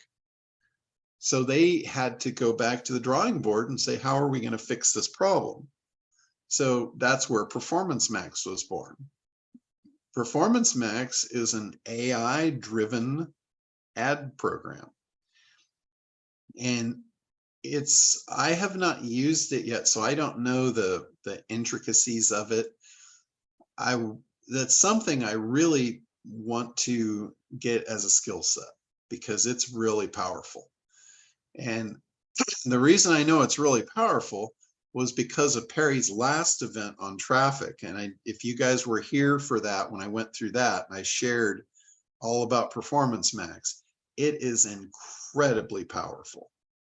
To give you an idea, like I'll give you a rough overview of what Performance Max, the difference between that and Google Pay-Per-Click. Google Pay-Per-Click is you put in keywords and you say, I want clicks for anyone that makes a search for this keyword, right? The problem with that is you don't know which keywords, you don't know which ones convert, you don't know which ones just drive clicks that are going to cost you and you're not going to make any sales. And you don't have the time or the budget to figure it out. You'll spend a few $100s, it didn't work, and you stop it. That's traditional pay-per-click. Google Performance Max is a different animal. It uses AI to look at, okay, what are you selling and who's buying it? And then they will place your ads on that premise. They will actually create your ads. They will write your ads. They can even write the landing pages for you. So what they do is they might take your product, like Jay, for instance, he sells NLP training. So if he goes in and creates a Performance Max campaign, he'll say, here's what I do, here's what I sell, here's who I sell it to, and he'll give it some parameters. Google has been collecting all of our data back to at least 2006. I know they were collecting every user experience in 2006. So from there to today, they could literally look back over that history and know who all bought an NLP program. And then they could look at the data of why did they buy it? What steps did they take on their journey from being reticularly activated to this product, to researching the product, to making a buying decision, and who'd they buy it from and why? They've got all that data. So now they can use that as a similar lookalike audience, and they can say, okay, who out there in the world is in the same pipeline right now? Can you imagine every person that's taking that first step on that journey that ultimately winds up in them purchasing that product and bringing Jay in front of them right there? That's a holy shit moment right there if you didn't get it. That will change the game. That's AI in development inside of Google. So that's a much more advanced thing than just saying, hey, I want to buy people that click on this keyword. So again, it's a much more advanced analytical process that they're trying to gain to show you results in your ad campaigns. Because they need to prove, hey, this is working for you. Because in this game, you're going to be collecting leads, you're going to be nurturing those leads, and you're going to be making sales. So it might be some time before you actually turn that ad spend into $1. And they want to be able to demonstrate to you that you're on the right process, you're on the right track. Don't give up. Don't give up too soon. You got a bunch of stuff in the pipeline that's heading your way to keep you paying. And for good reason, because you're going to make money, and that's what they want. If they know if you make money, you're going to pay forever. Why wouldn't you? Right? If you can buy customers and buy income, why would you stop? But if you get frustrated and you don't know and they can't explain it, you're going to stop. It's not good for you and it's not good for them. Yeah. So I believe that's what's behind it all. Okay. So then I guess I'm doing the right thing then. I'm going on vacation for about a month. should I turn it off? Turn the ads off, or should I just leave them going? It depends on if there's going to be any ramifications of them running while you're not there. Yeah. It's a pipeline. So if you turn it off, you know, it depends on your sales cycle. If your pipeline sales cycle is, you know, several months, you're going to have a month lag if you turn it off for a month. Yeah. Well, I'll just put a note on my website that when I return, I guess. What I That's would all do is this, I see this done with marketers all the time.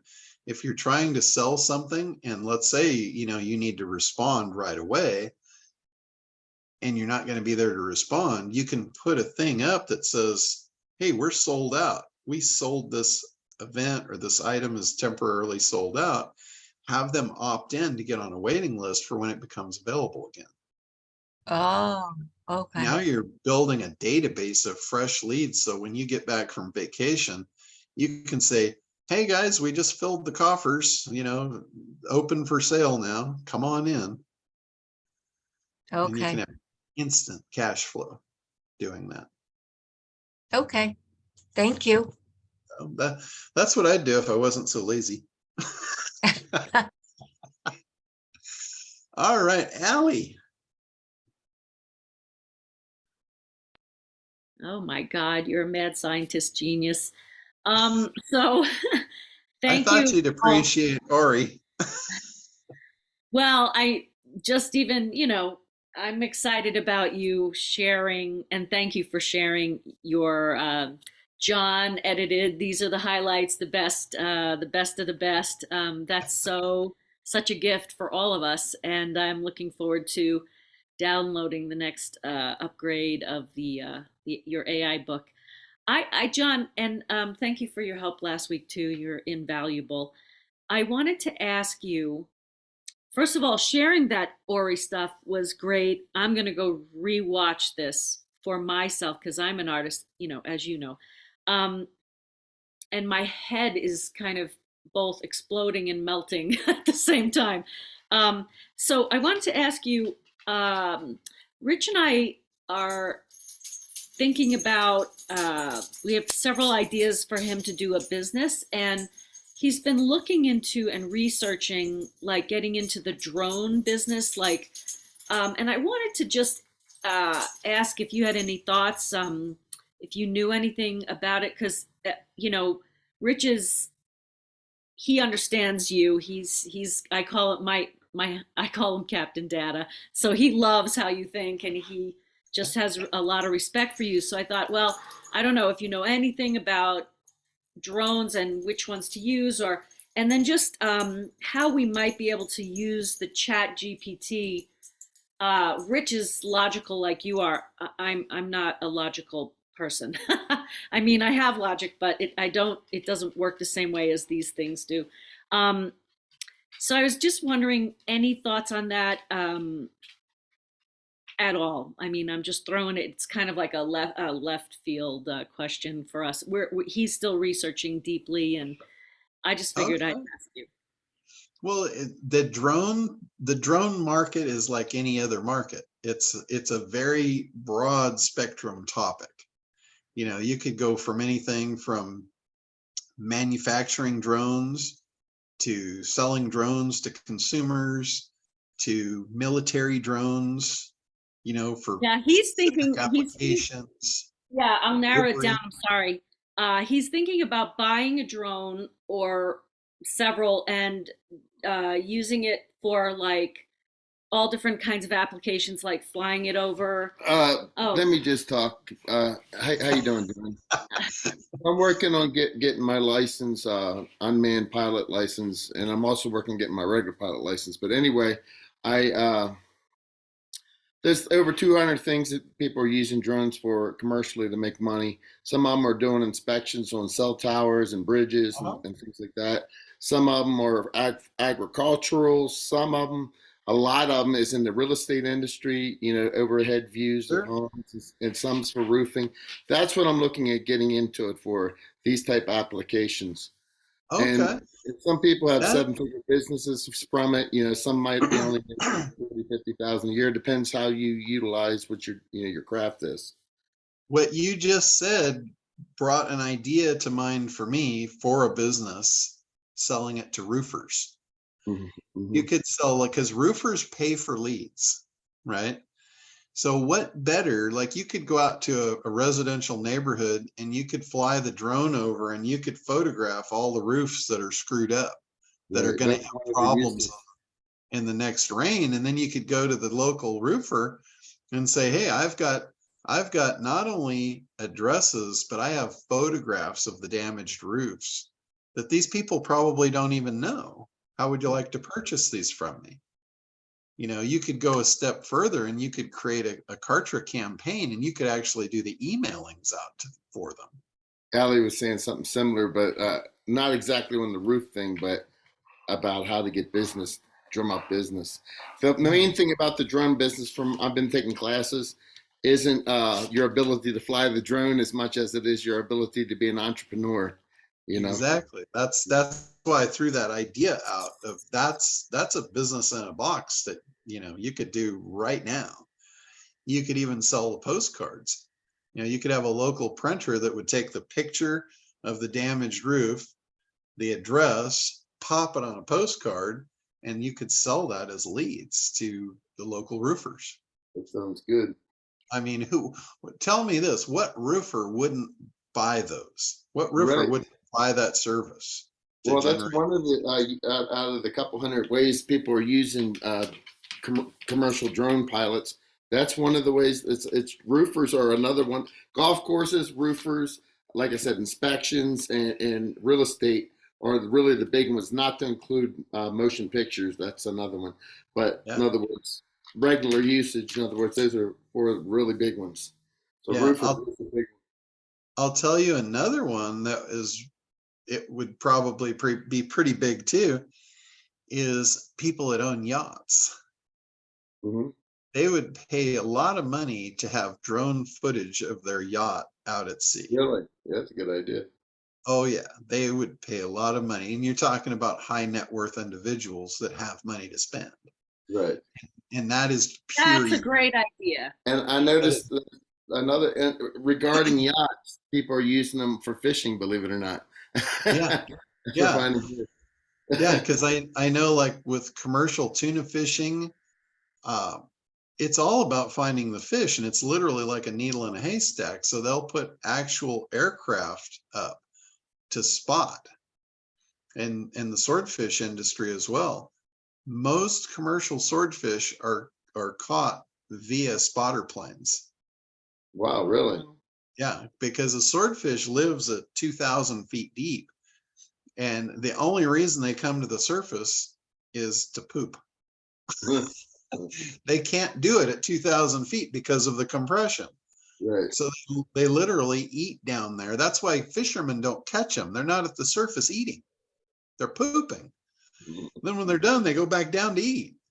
So the swordfish guys, they spear them. They'll harpoon them. So the swordfish comes up. He, you know, for lack of a better word, takes a dump. And now he's gonna just like lay in the sun and re-energize before he does his deep dive. And they're kind of lethargic and disoriented for about 20 to 25 minutes before they regain consciousness. Because coming from 2,000 feet to the surface is no easy feat for an animal. You know, there's going to be some disconnect there when you get up there. You're going to be a little lightheaded, I guess. Kind of like a diver. Well, a diver couldn't survive that. The swordfish is the only fish on the planet that can take that kind of abuse. And anyway, so they're up there, and you got 20 to 25 minutes for the plane to spot them, tell the boat where it is, get the boat on it, and harpoon it. Wow. And that's the way the majority of swordfish are harvested commercially. What about that? It's the use of planes, spotter planes. So there's definitely lots of use for it. What I need to figure out is how to market it because I don't know if I'm saying this right or not. It's just my idea. I don't know that it's smart to go out and try to convince people who aren't into the idea of it yet, as much as it is to go with the people that are already using them until the idea catches on and it becomes a bigger thing. Like, do I waste my energy out there trying to convince people why, it'd be good to use a drone, or just go with the people that are already using them? Well, no, I wouldn't say that. What you want to look at is you want to look at, okay, who do you want to sell it to? Right. What are they doing now? Why do they do that? Why do they want that outcome? Like, let's say, I'll just use the swordfish as an example. So you have a swordfish captain. Obviously, he's paid a spotter plane forever. He doesn't know about drones.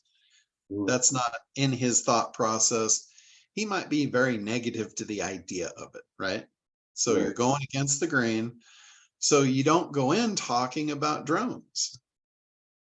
You go in, you say, hey, what if I had a way to get you intel to know exactly where these swordfish are at half the price that you're paying an airplane to be up there doing it for you? He's going to say, well, hell yeah. How do we do that? And then you say, I have this new technology. You could get this, you can get more fish on your boat and less cost. You won't have to pay the spotter plane anymore. So it's very easy to get somebody interested in something, talking about what they want. What he wants is he wants more fish on his boat and he wants less cost to do it. Very, very simple. He's a very simple guy. He's not complex. If he gets more fish on the boat and less cost, he brings more money home and mama's happy, right?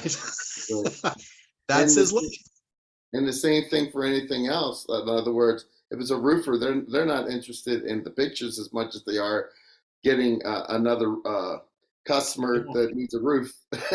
Yeah, they want the custom. So with the roofer, his deal is he wants somebody that he can convince needs a roof. What's a better convincer than showing a hole in their roof? He doesn't have access to that right now. If he could show somebody a hole in their roof, that conversation for him is going to be so much easier than, hey, we should come and inspect your roof. Right? Because the guy's going to go, no, I don't want you on my roof. That's a liability. Forget it. But you come up to him and you say, hey, I've already been on your roof. Here's a picture. You got a problem. Next time it rains, you're either going to fix it now or you're going to fix it later. And it's going to be a whole lot more expensive later, because not only are you going to fix the roof, you're going to fix all the water damage, and you're probably going to have black mold, and you're going to have your family living in a hotel for 3 weeks. Right. Brilliant. It's an easier conversation. It's, what I look for is I look for door openers. So if you can attach a door opener to open a conversation to talk about what somebody wants, you have a winner. You have a winning funnel with that. And it's just like I always say, what works in the real world is easily digitized. So you can create a marketing campaign around anything that you can do in the real world. Because that's in the real world, that's the way it works. You knock on a bunch of doors, you try and get them to let you go on their roof to inspect it, to show them if they have a problem, right? So you're just taking a couple steps out of the way, but you're doing the same thing that you would have done to sell that roofing project. Right. Nobody's going to pay you to put a roof on their house if you haven't convinced them that they need it. They're not sitting in bed at night going, oh, yeah, I wish I had a new roof. Hey. They're not doing that. But if you show them they have a hole in there, they're going to be thinking at night, God damn, it's going to rain tomorrow. Shit. Exactly. I should call that roofer, right? You got it. This is the thing about the avatar. If you don't understand them, you can't create a conversation with them that's going to make sense to them. Right. And if you're not making sense to them, they're not hearing you. And if they're not hearing you, you're wasting your breath. And if you're wasting your breath, time is going by. and you're not moving forward. And remember what I said, time is the one thing we only have a limited amount of. You don't want that time to be sliding under the bridge. Right. That time is absolutely precious. When you get to the end of your life, you're going to look back and you go, wow, I wish I had those minutes, those hours, those days back that I wasted letting them slide under the bridge. Damn, that was a John, thank dark thought. John, so I like the idea. I always love how you go for the avatar that is the best in the area, like, you know, has the money and can afford to buy it and has the need. So you mentioned yachts. Yeah. How That's brilliant. how would we're gonna have to move back to your neighborhood? California. How would Well, you know, even airplane owners, people that own aircraft, they would love to have aerial footage of them in their cockpit flying. You can't imagine how much they would pay for that. The only thing about that, John, is you're not allowed to fly a drone over 400 feet. So. Well, you just got to get them down on the deck. Yeah. Have to get them right, you know, and you're not allowed to fly near an airport either. or you could take footage of the plane flying and then do the AI with the guy's face in the pilot seat. Exactly. Yeah, there you go. See, Allie, you are very creative. You just solved a problem that I didn't have the answer to. What would a guy pay for that footage? You know, you could go and you could do the model of his plane, you could do the model of him, and then you could say, hey, I need a video of this plane flying with the smiling face in the cockpit waving to us. The AI can do that for you. And then you'd have a viable product that you could sell to every aircraft owner. I guarantee you that aircraft owners have as big an ego as the sport fisher owners or the luxury yacht owners. So we could kind of do that with the yachts too, right, Johnny? We could film the yacht of the model, like, you know, maybe we'll film your boat and then get you and Barb and put you on the boat, catching your swordfish. I gotta tell you, did any of you guys see the drone footage of my boat? I posted it on YouTube a while back last summer. Oh, I gotta go look.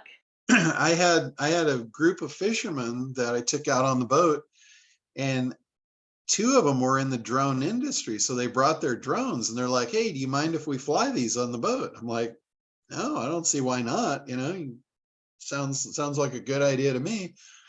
I said, as long as it don't land in the water, you know, if you can get it back on the boat. And they were professionals. They knew exactly what they were doing. So they were flying around and they were going out. They were spotting fish for me. They were going over the pods of dolphin. And I mean, they were just having a blast. And I didn't realize they were actually videoing the boat at the same time. I hadn't even thought about that. But a week later, after we were back, they sent me this clip, this video. It was, you know, I don't know how long it was, 30 seconds to a minute or whatever, but it was a full circle around the boat and then zooming in on us actually catching fish on the back of the boat. And it was the first time I had ever actually seen the boat. I know that sounds ridiculous because I own the boat, but I've seen it from the dock, you know, when I walk onto it. But I've never seen it out in the water from a distance because I'm driving it, right? It was so cool to have that. And, you know, I can tell you for sure that a yacht owner, if you showed him a couple of examples of other boats, he would want one for himself. I can guarantee it. You know, the other thing, anybody that's getting ready to sell their boat, that is like, you know, you're going to be like a funeral operator. You just name your price because they're going to want that memory. You know, that boat's about to be gone. So there's a lot of emotion there. They're going to want to hold that memory for, you know, forever. And they'll use it to sell the boat. Exactly. Yeah. So it's a multi-purpose thing. You know, you could sell that service to boat brokers, yacht brokers. You know, they already do that. If you go on to like Yacht World, you'll see there's a lot of that on the big high-end boats. They're already doing it. So they're paying somebody for that.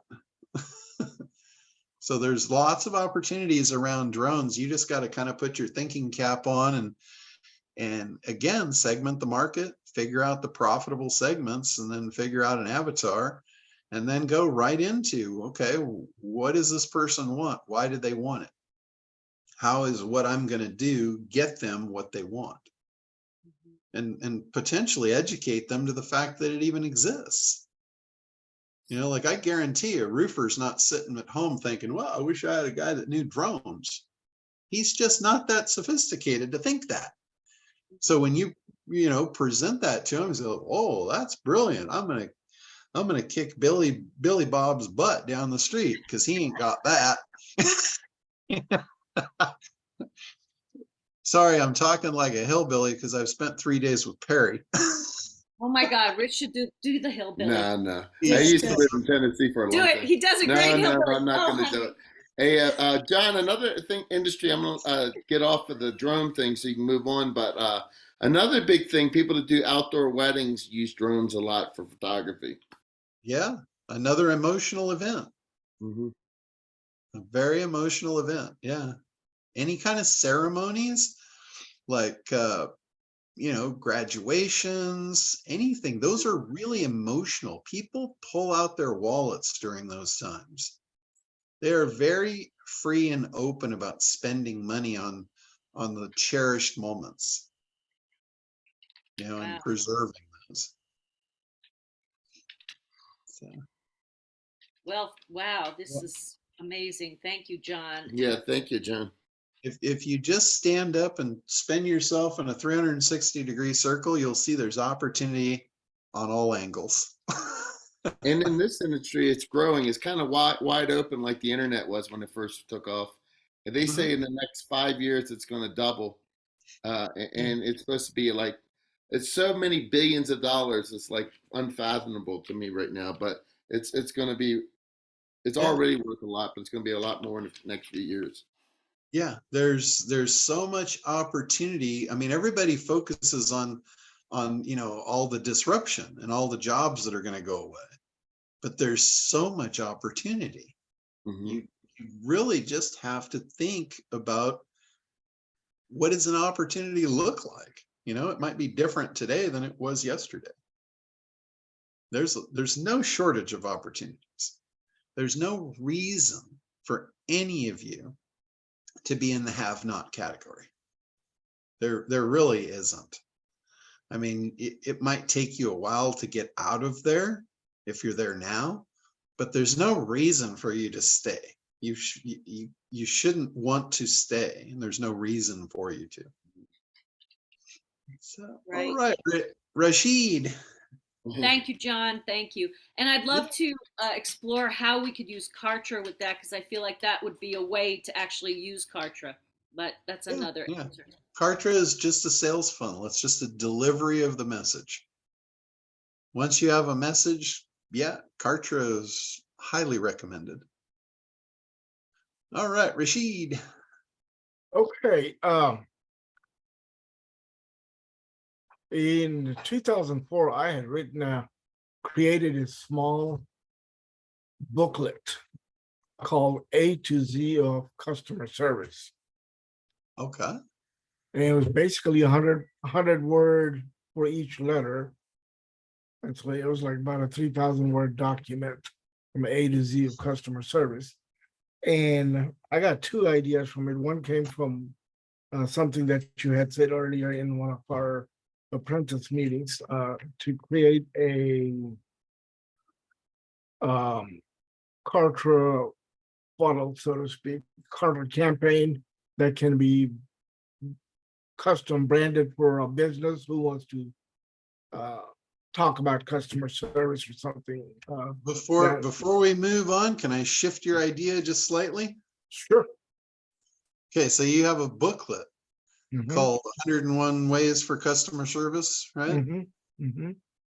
So if the way I look at that is like, nobody really wants customer service other than the person that's needing the customer service, right? Mhm. So from a perspective of the guy that you're thinking would be that would be important to, that's like trying to sell him SEO.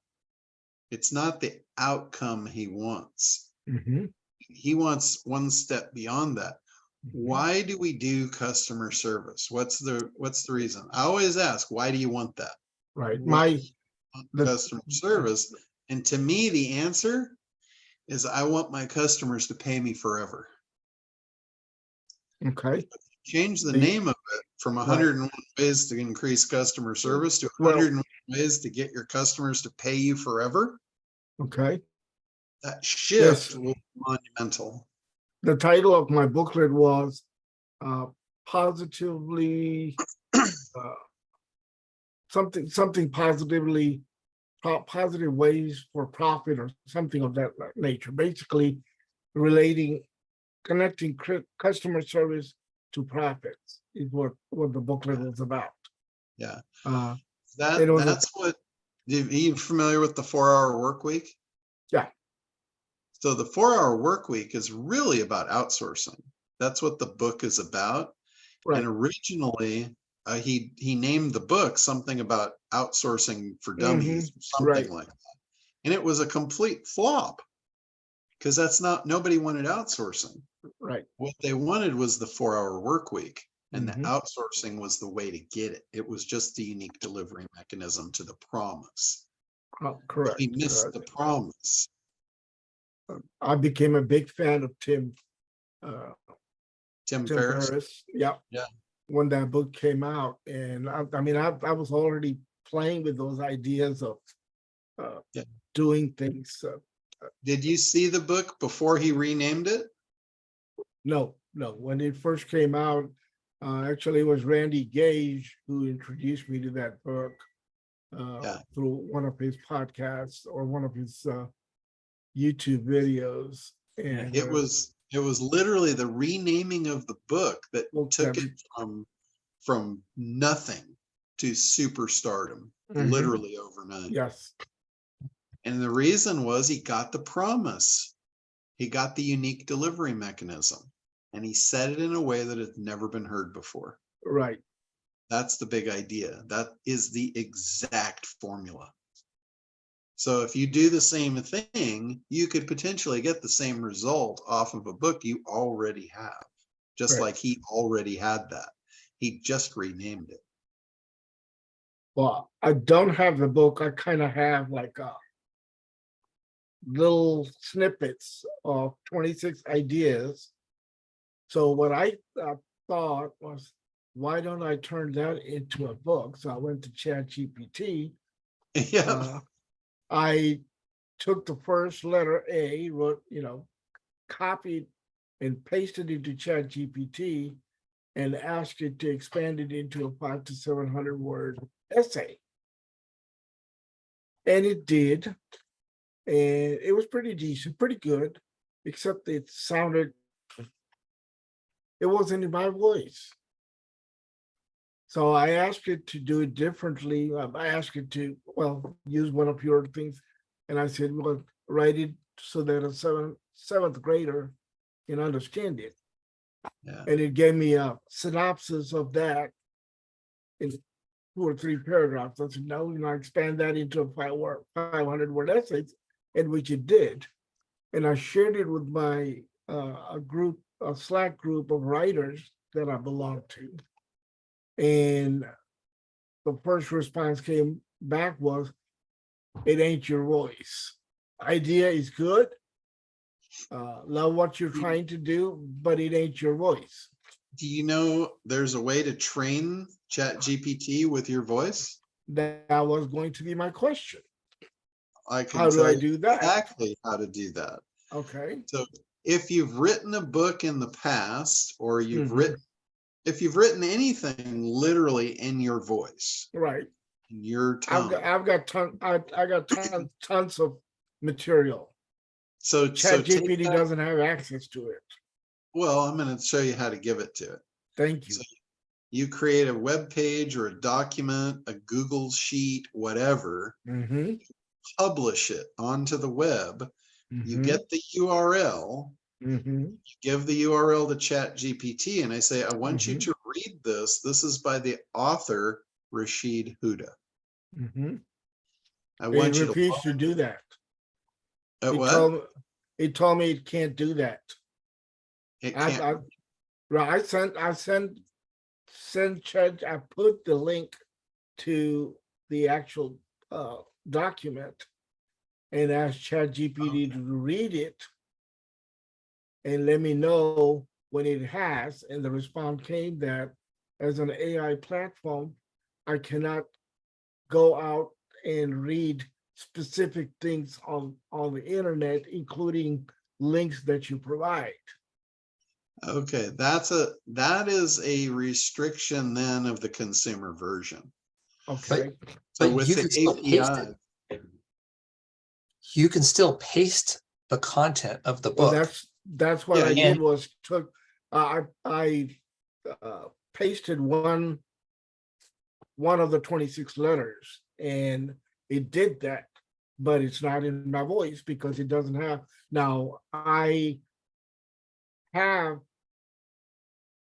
over 400 essays on medium.com, but they are so well, they were written in if you have published material, because several of the guys during the conference were talking about this specifically.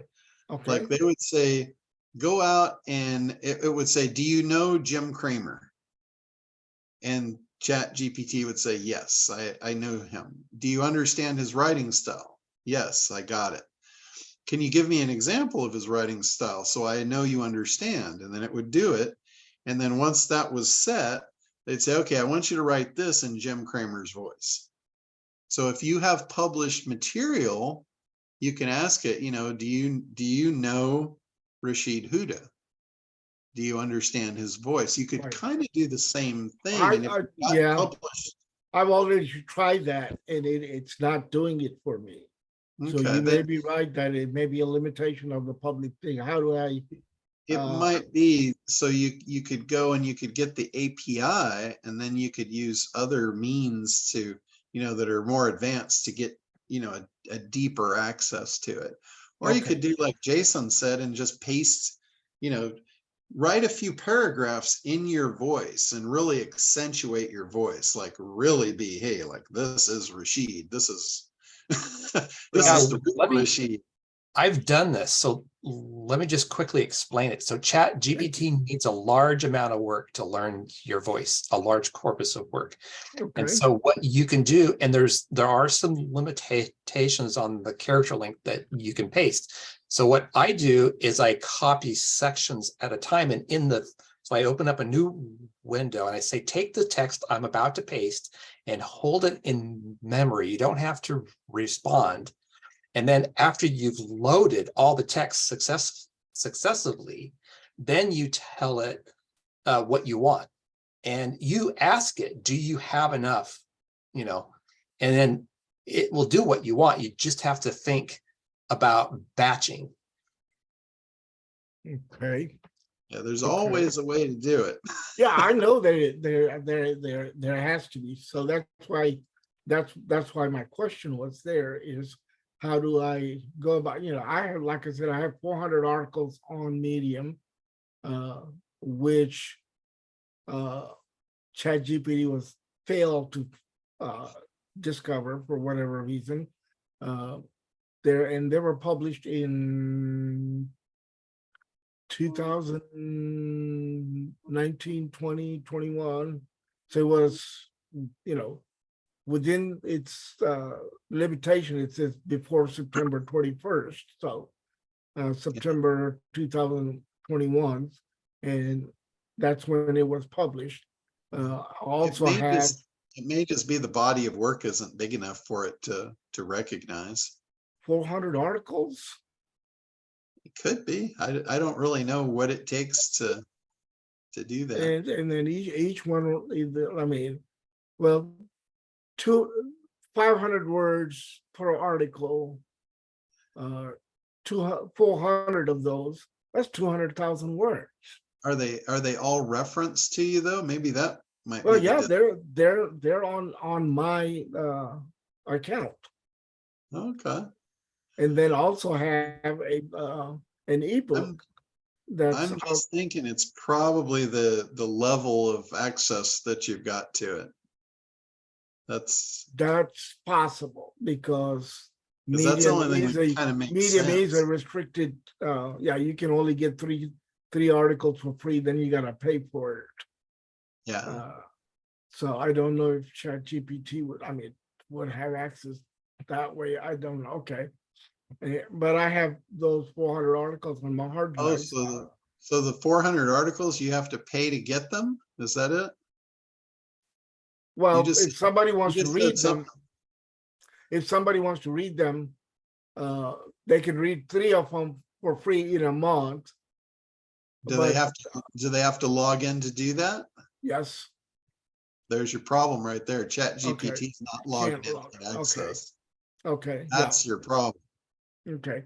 I have those articles on my hard drive, so I can do what Jason said and Yeah, if you load want them up. if you want ChatGPT to learn your voice naturally from the web, that has to be from publicly available content on the web. Okay, and well, like I said, I have an ebook out there that is available on Amazon, and Okay, that so- has about 15,000 words. But again, that's not publicly That's available. right. That's a book. Yeah. That's a book that you would have to buy or opt in or download. Correct. ChatGPT is not downloading stuff. It's Okay. looking at publicly available content on the internet. Gotcha. Okay. So if you want, like I said, if you want it to learn your voice, you need to have a good volume of publicly available data reference to you for it to have access to. And Okay. time. You know, there's a time lag in there too. You know, a Right. year. And I don't know if that's I want to share something, if I may. sure. Please. A friend of mine has, I don't remember the name of the program, where you could actually record your voice and train it where it could create an audible book of your book with your voice. But it trained it so that as soon as it hears yours, it can mimic almost your voice. I mean, literally close to it. He has done it with his voice, just Well, to see. I don't remember the name, but I will find it and I'll have it for next time, I promise. well, it's not the actual voice. It's the writing style as voice. It's the program that Amit is talking about is voice.ai. Yeah, but that's recording the voice. But that's why what I'm talking about when I say my voice, I mean my writing style. Yeah. The writers call them my voice, their voice. Yeah. A lot of times though, your voice has more to do with your enunciation as well if you're moving into video content. Right. So No, where Ahmed was talking about that was, let's say you want your voice onto videos and stuff. Mhm. If it understands your voice, that's a different aspect of it understanding your voice. Correct. So if you wanted to, let's say you wanted to do like cartoon videos or something, you know, you could have a character made of you, and then you could have this thing do your voice, and you could completely automate the whole thing. Mhm. So it would, you know, because I know a lot of people they don't like to do instructional videos because, you know, maybe they have too many pauses or, you know, maybe they're reading from a script and it's kind of, you know, choppy. So what they could do is they could write it exactly the way they want it to sound, have this thing trained on their voice, and then just feed the script up and it comes out beautiful and it's in your voice. So there, you know, it removes any kind of limitation. Like a lot of people, they don't want to do videos because, you know, like I said, like for me, if I read a script, you guys would just not give credit at all, right? You know, like, who is this idiot? Yeah. You know, and I know that, so I don't do that. But like if I'm doing a webinar, I will go off camera because I don't want to be like looking at notes or looking at, you know, what's coming next. I have it all in front of me and you can't see me. I'm not looking at the camera, you know, and being all intense with the camera like you're supposed to be, and that you have the presentation up. So all you really need is my voice, and I can be really focused on making sure that I deliver it smoothly. But I don't want to be seen when I'm doing that because I'll look like I'm, you know, all over the place or Right. shuffling papers or, you know, whatever. And that wouldn't make me look real professional doing it that way. But when you see the finished product, it comes off smooth as glass. Right. Because I know my limitations and I work around them. So this, you know, if you had any kind of limitations like that and you still wanted to do video, it just takes the limitations No, off. it's not the video. It's written word, but yeah, it doesn't sound like me. yeah. Well, there may be like, you know how they had the model, you could train a model to look like you. Maybe they have something where you can train the AI to sound like you. Well, it's not my physical voice. Yeah, no, It's I my mean the right. written, to Oh, sound okay. like you in the written sense. Okay. Because all it is, it's just a model. Correct. Whether it's written or spoken or seen, it's all a model. So AI works off of models. Okay. Like that one program that we looked at earlier, or we didn't actually look at it, but it came up. It was Ari talking about, you know, the AI didn't understand Perry. I mean, Perry Belcher's been around forever, but there wasn't enough images for the AI to understand, hey, this is who he is. This is what he looks like. Right. So the initial image didn't look anything like him. I mean, it wasn't even close. Mm-hmm. So he went and he trained that AI model of, hey, here's what Perry Belcher looks like. And then it nailed it. I mean, it had it right on the money. So that was pretty cool. But yeah, it's just a matter. Excuse me, John. Jay has had his hand up for a long. Yeah. Yeah. All right, let's move to Jay. We'll do Jay and Ahmed, and then we'll wrap it up for today. No worries. I was just going to take 30 seconds and mention that there's a whole bunch of Chrome extensions that link to ChatGPT that are going on. Yeah. Yeah. The AI RPM or something. Yeah. AIMPR, whatever it is. Yeah. That one's that one I put in the book. That's a really good one, by the way. Yeah. It's up to about 2,500 prompts that people have engineered and saved in there, and you can search. It's searchable and very cool. Yeah, that one also, the reason I grabbed it and I caught my interest was it has a lot of SEO stuff in it, like for keyword research and stuff. Yeah, there's a whole lot of subcategories, copywriting and SEO, and yeah, book, one-click book.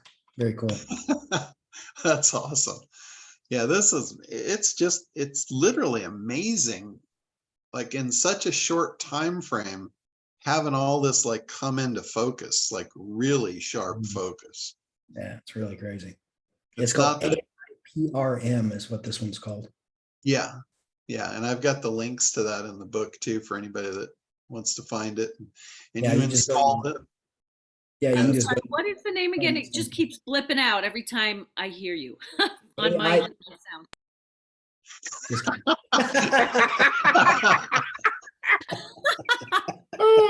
That's a nice say it one more time. AIPRM. Sorry, I couldn't resist. That's awesome. All right. Is that it, Jay?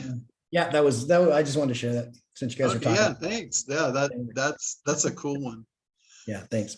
All right. Ahmed, let's hit you and then we'll wrap her up.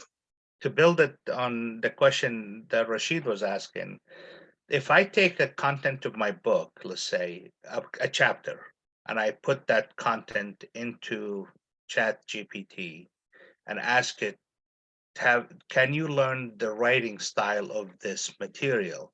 Would it be able to do that? I believe it would, but limitation might be how much you can upload at a time. Like Okay. Jason was talking about chunking it and having it remember what you've chunked up to it. So it's That's 25,000 characters. Is that what you said? But the other way, and Rashid said it wouldn't do it. I was thinking feeding it a URL, like putting that information on a web page. It won't take it. And it apparently it won't take it in the consumer version, but I am pretty sure that I heard these guys talking about doing that. Most of them are using the API. So they're using it at a more advanced level. Where do you get the APIs? You get it from openai.com. Okay. That's where you get it. And ChatGPT is basically, it's a function of OpenAI. So OpenAI is the company, the website. Right. ChatGPT is just a tool that they offer. Another one of the tools that they offer, they have a whole section on APIs, on different things that you can use them for, and it's probably under the development tab. So Okay. APIs are for developers. So if you go into their developer section, you can probably download the API. And I know a lot of the tools now, the tool will allow you to plug your API key into the tool to open up that commercial horsepower. Okay. So a lot of the API tools. Yeah, still what you're saying is Greek to me, but I'll have to learn all of that stuff and figure out. Yeah, Jason just put in the chat, platform.openai.com. So that's where you would go. But I'm pretty sure does a chat get saved when you save the so if I go back, you can go in, I think you can right click on it and say save chat. Right, but it doesn't get saved when you're I know it automatically. I know it automatically saves it on my end. I don't know if it does on your end or not. Okay, but so you can go. Okay. You can literally John, there are 3 dots on the chat. If Rashid opens up the chat on his screen, he'll get a panel, and then at the very end there are 3 at the very bottom there are 3 dots next to the smiley. You hit save chat. Yeah, it'll get sent to some program. It's often a little bit remote, so you might want to note where you want it to send it to. But my question was, when I go back and listen to the recording, will the chat be there? I don't believe so. No. Okay. The chat's a separate file. So you want to save it, before we end up, if you want it. It automatically saves for me. So like later on, if you say, hey, 3 weeks ago, can you send me a copy of the chat? I've got that in my Zoom account. Okay. So anyway, well, cool stuff. Okay. We covered a lot of ground today. Big time. Thanks, man. It was good stuff. Covered ground, sea, and air. So John, one of the things, this is Gregory. I have a quickie question to ask you, sir. Oh yeah. I have a veterans crisis, and I need your help on constructing a message. Do you have any time today or tomorrow to help me, please? Yeah. Okay, so just text me what time, and I'll be there for you. Thank you. Okay, you got it. Thank you. No problem. All right. So one of the things that I'm going to do is I'm going to start putting some dates together for events. If anybody is interested in that stuff, I know a lot of people have said, yeah, we want you to do this stuff. I haven't done them, in quite some time. I did a couple last year, whether it be, special Zoom events for learning how to do certain things, or mastermind groups, going out on the boat, masterminding on the boat. A lot of people dig that kind of stuff. I know some of you guys are fairly remote like Jay. Can't not do a hop, skip, and a jump and hop on the boat and alley, but some of you are local or want to be local, and we can definitely do that. So I'll start putting that together and let you guys know what I come up with. And if there's ever anything, like if you want, you know, a live event, a mastermind, something like that, and you're coming from far away and you let me know dates, I can potentially make that happen. I can, I've always done really good with that, by the way. Usually if I pick the date, nobody can show up. Somebody else, I let somebody else pick the date, it's a winner every time. So I would prefer you guys pick the dates. I'm flexible. So anyway, yeah, just let me know what you guys want, what you need, what would be beneficial, and I'll do my best to make it happen. So, all right, well, have a great week.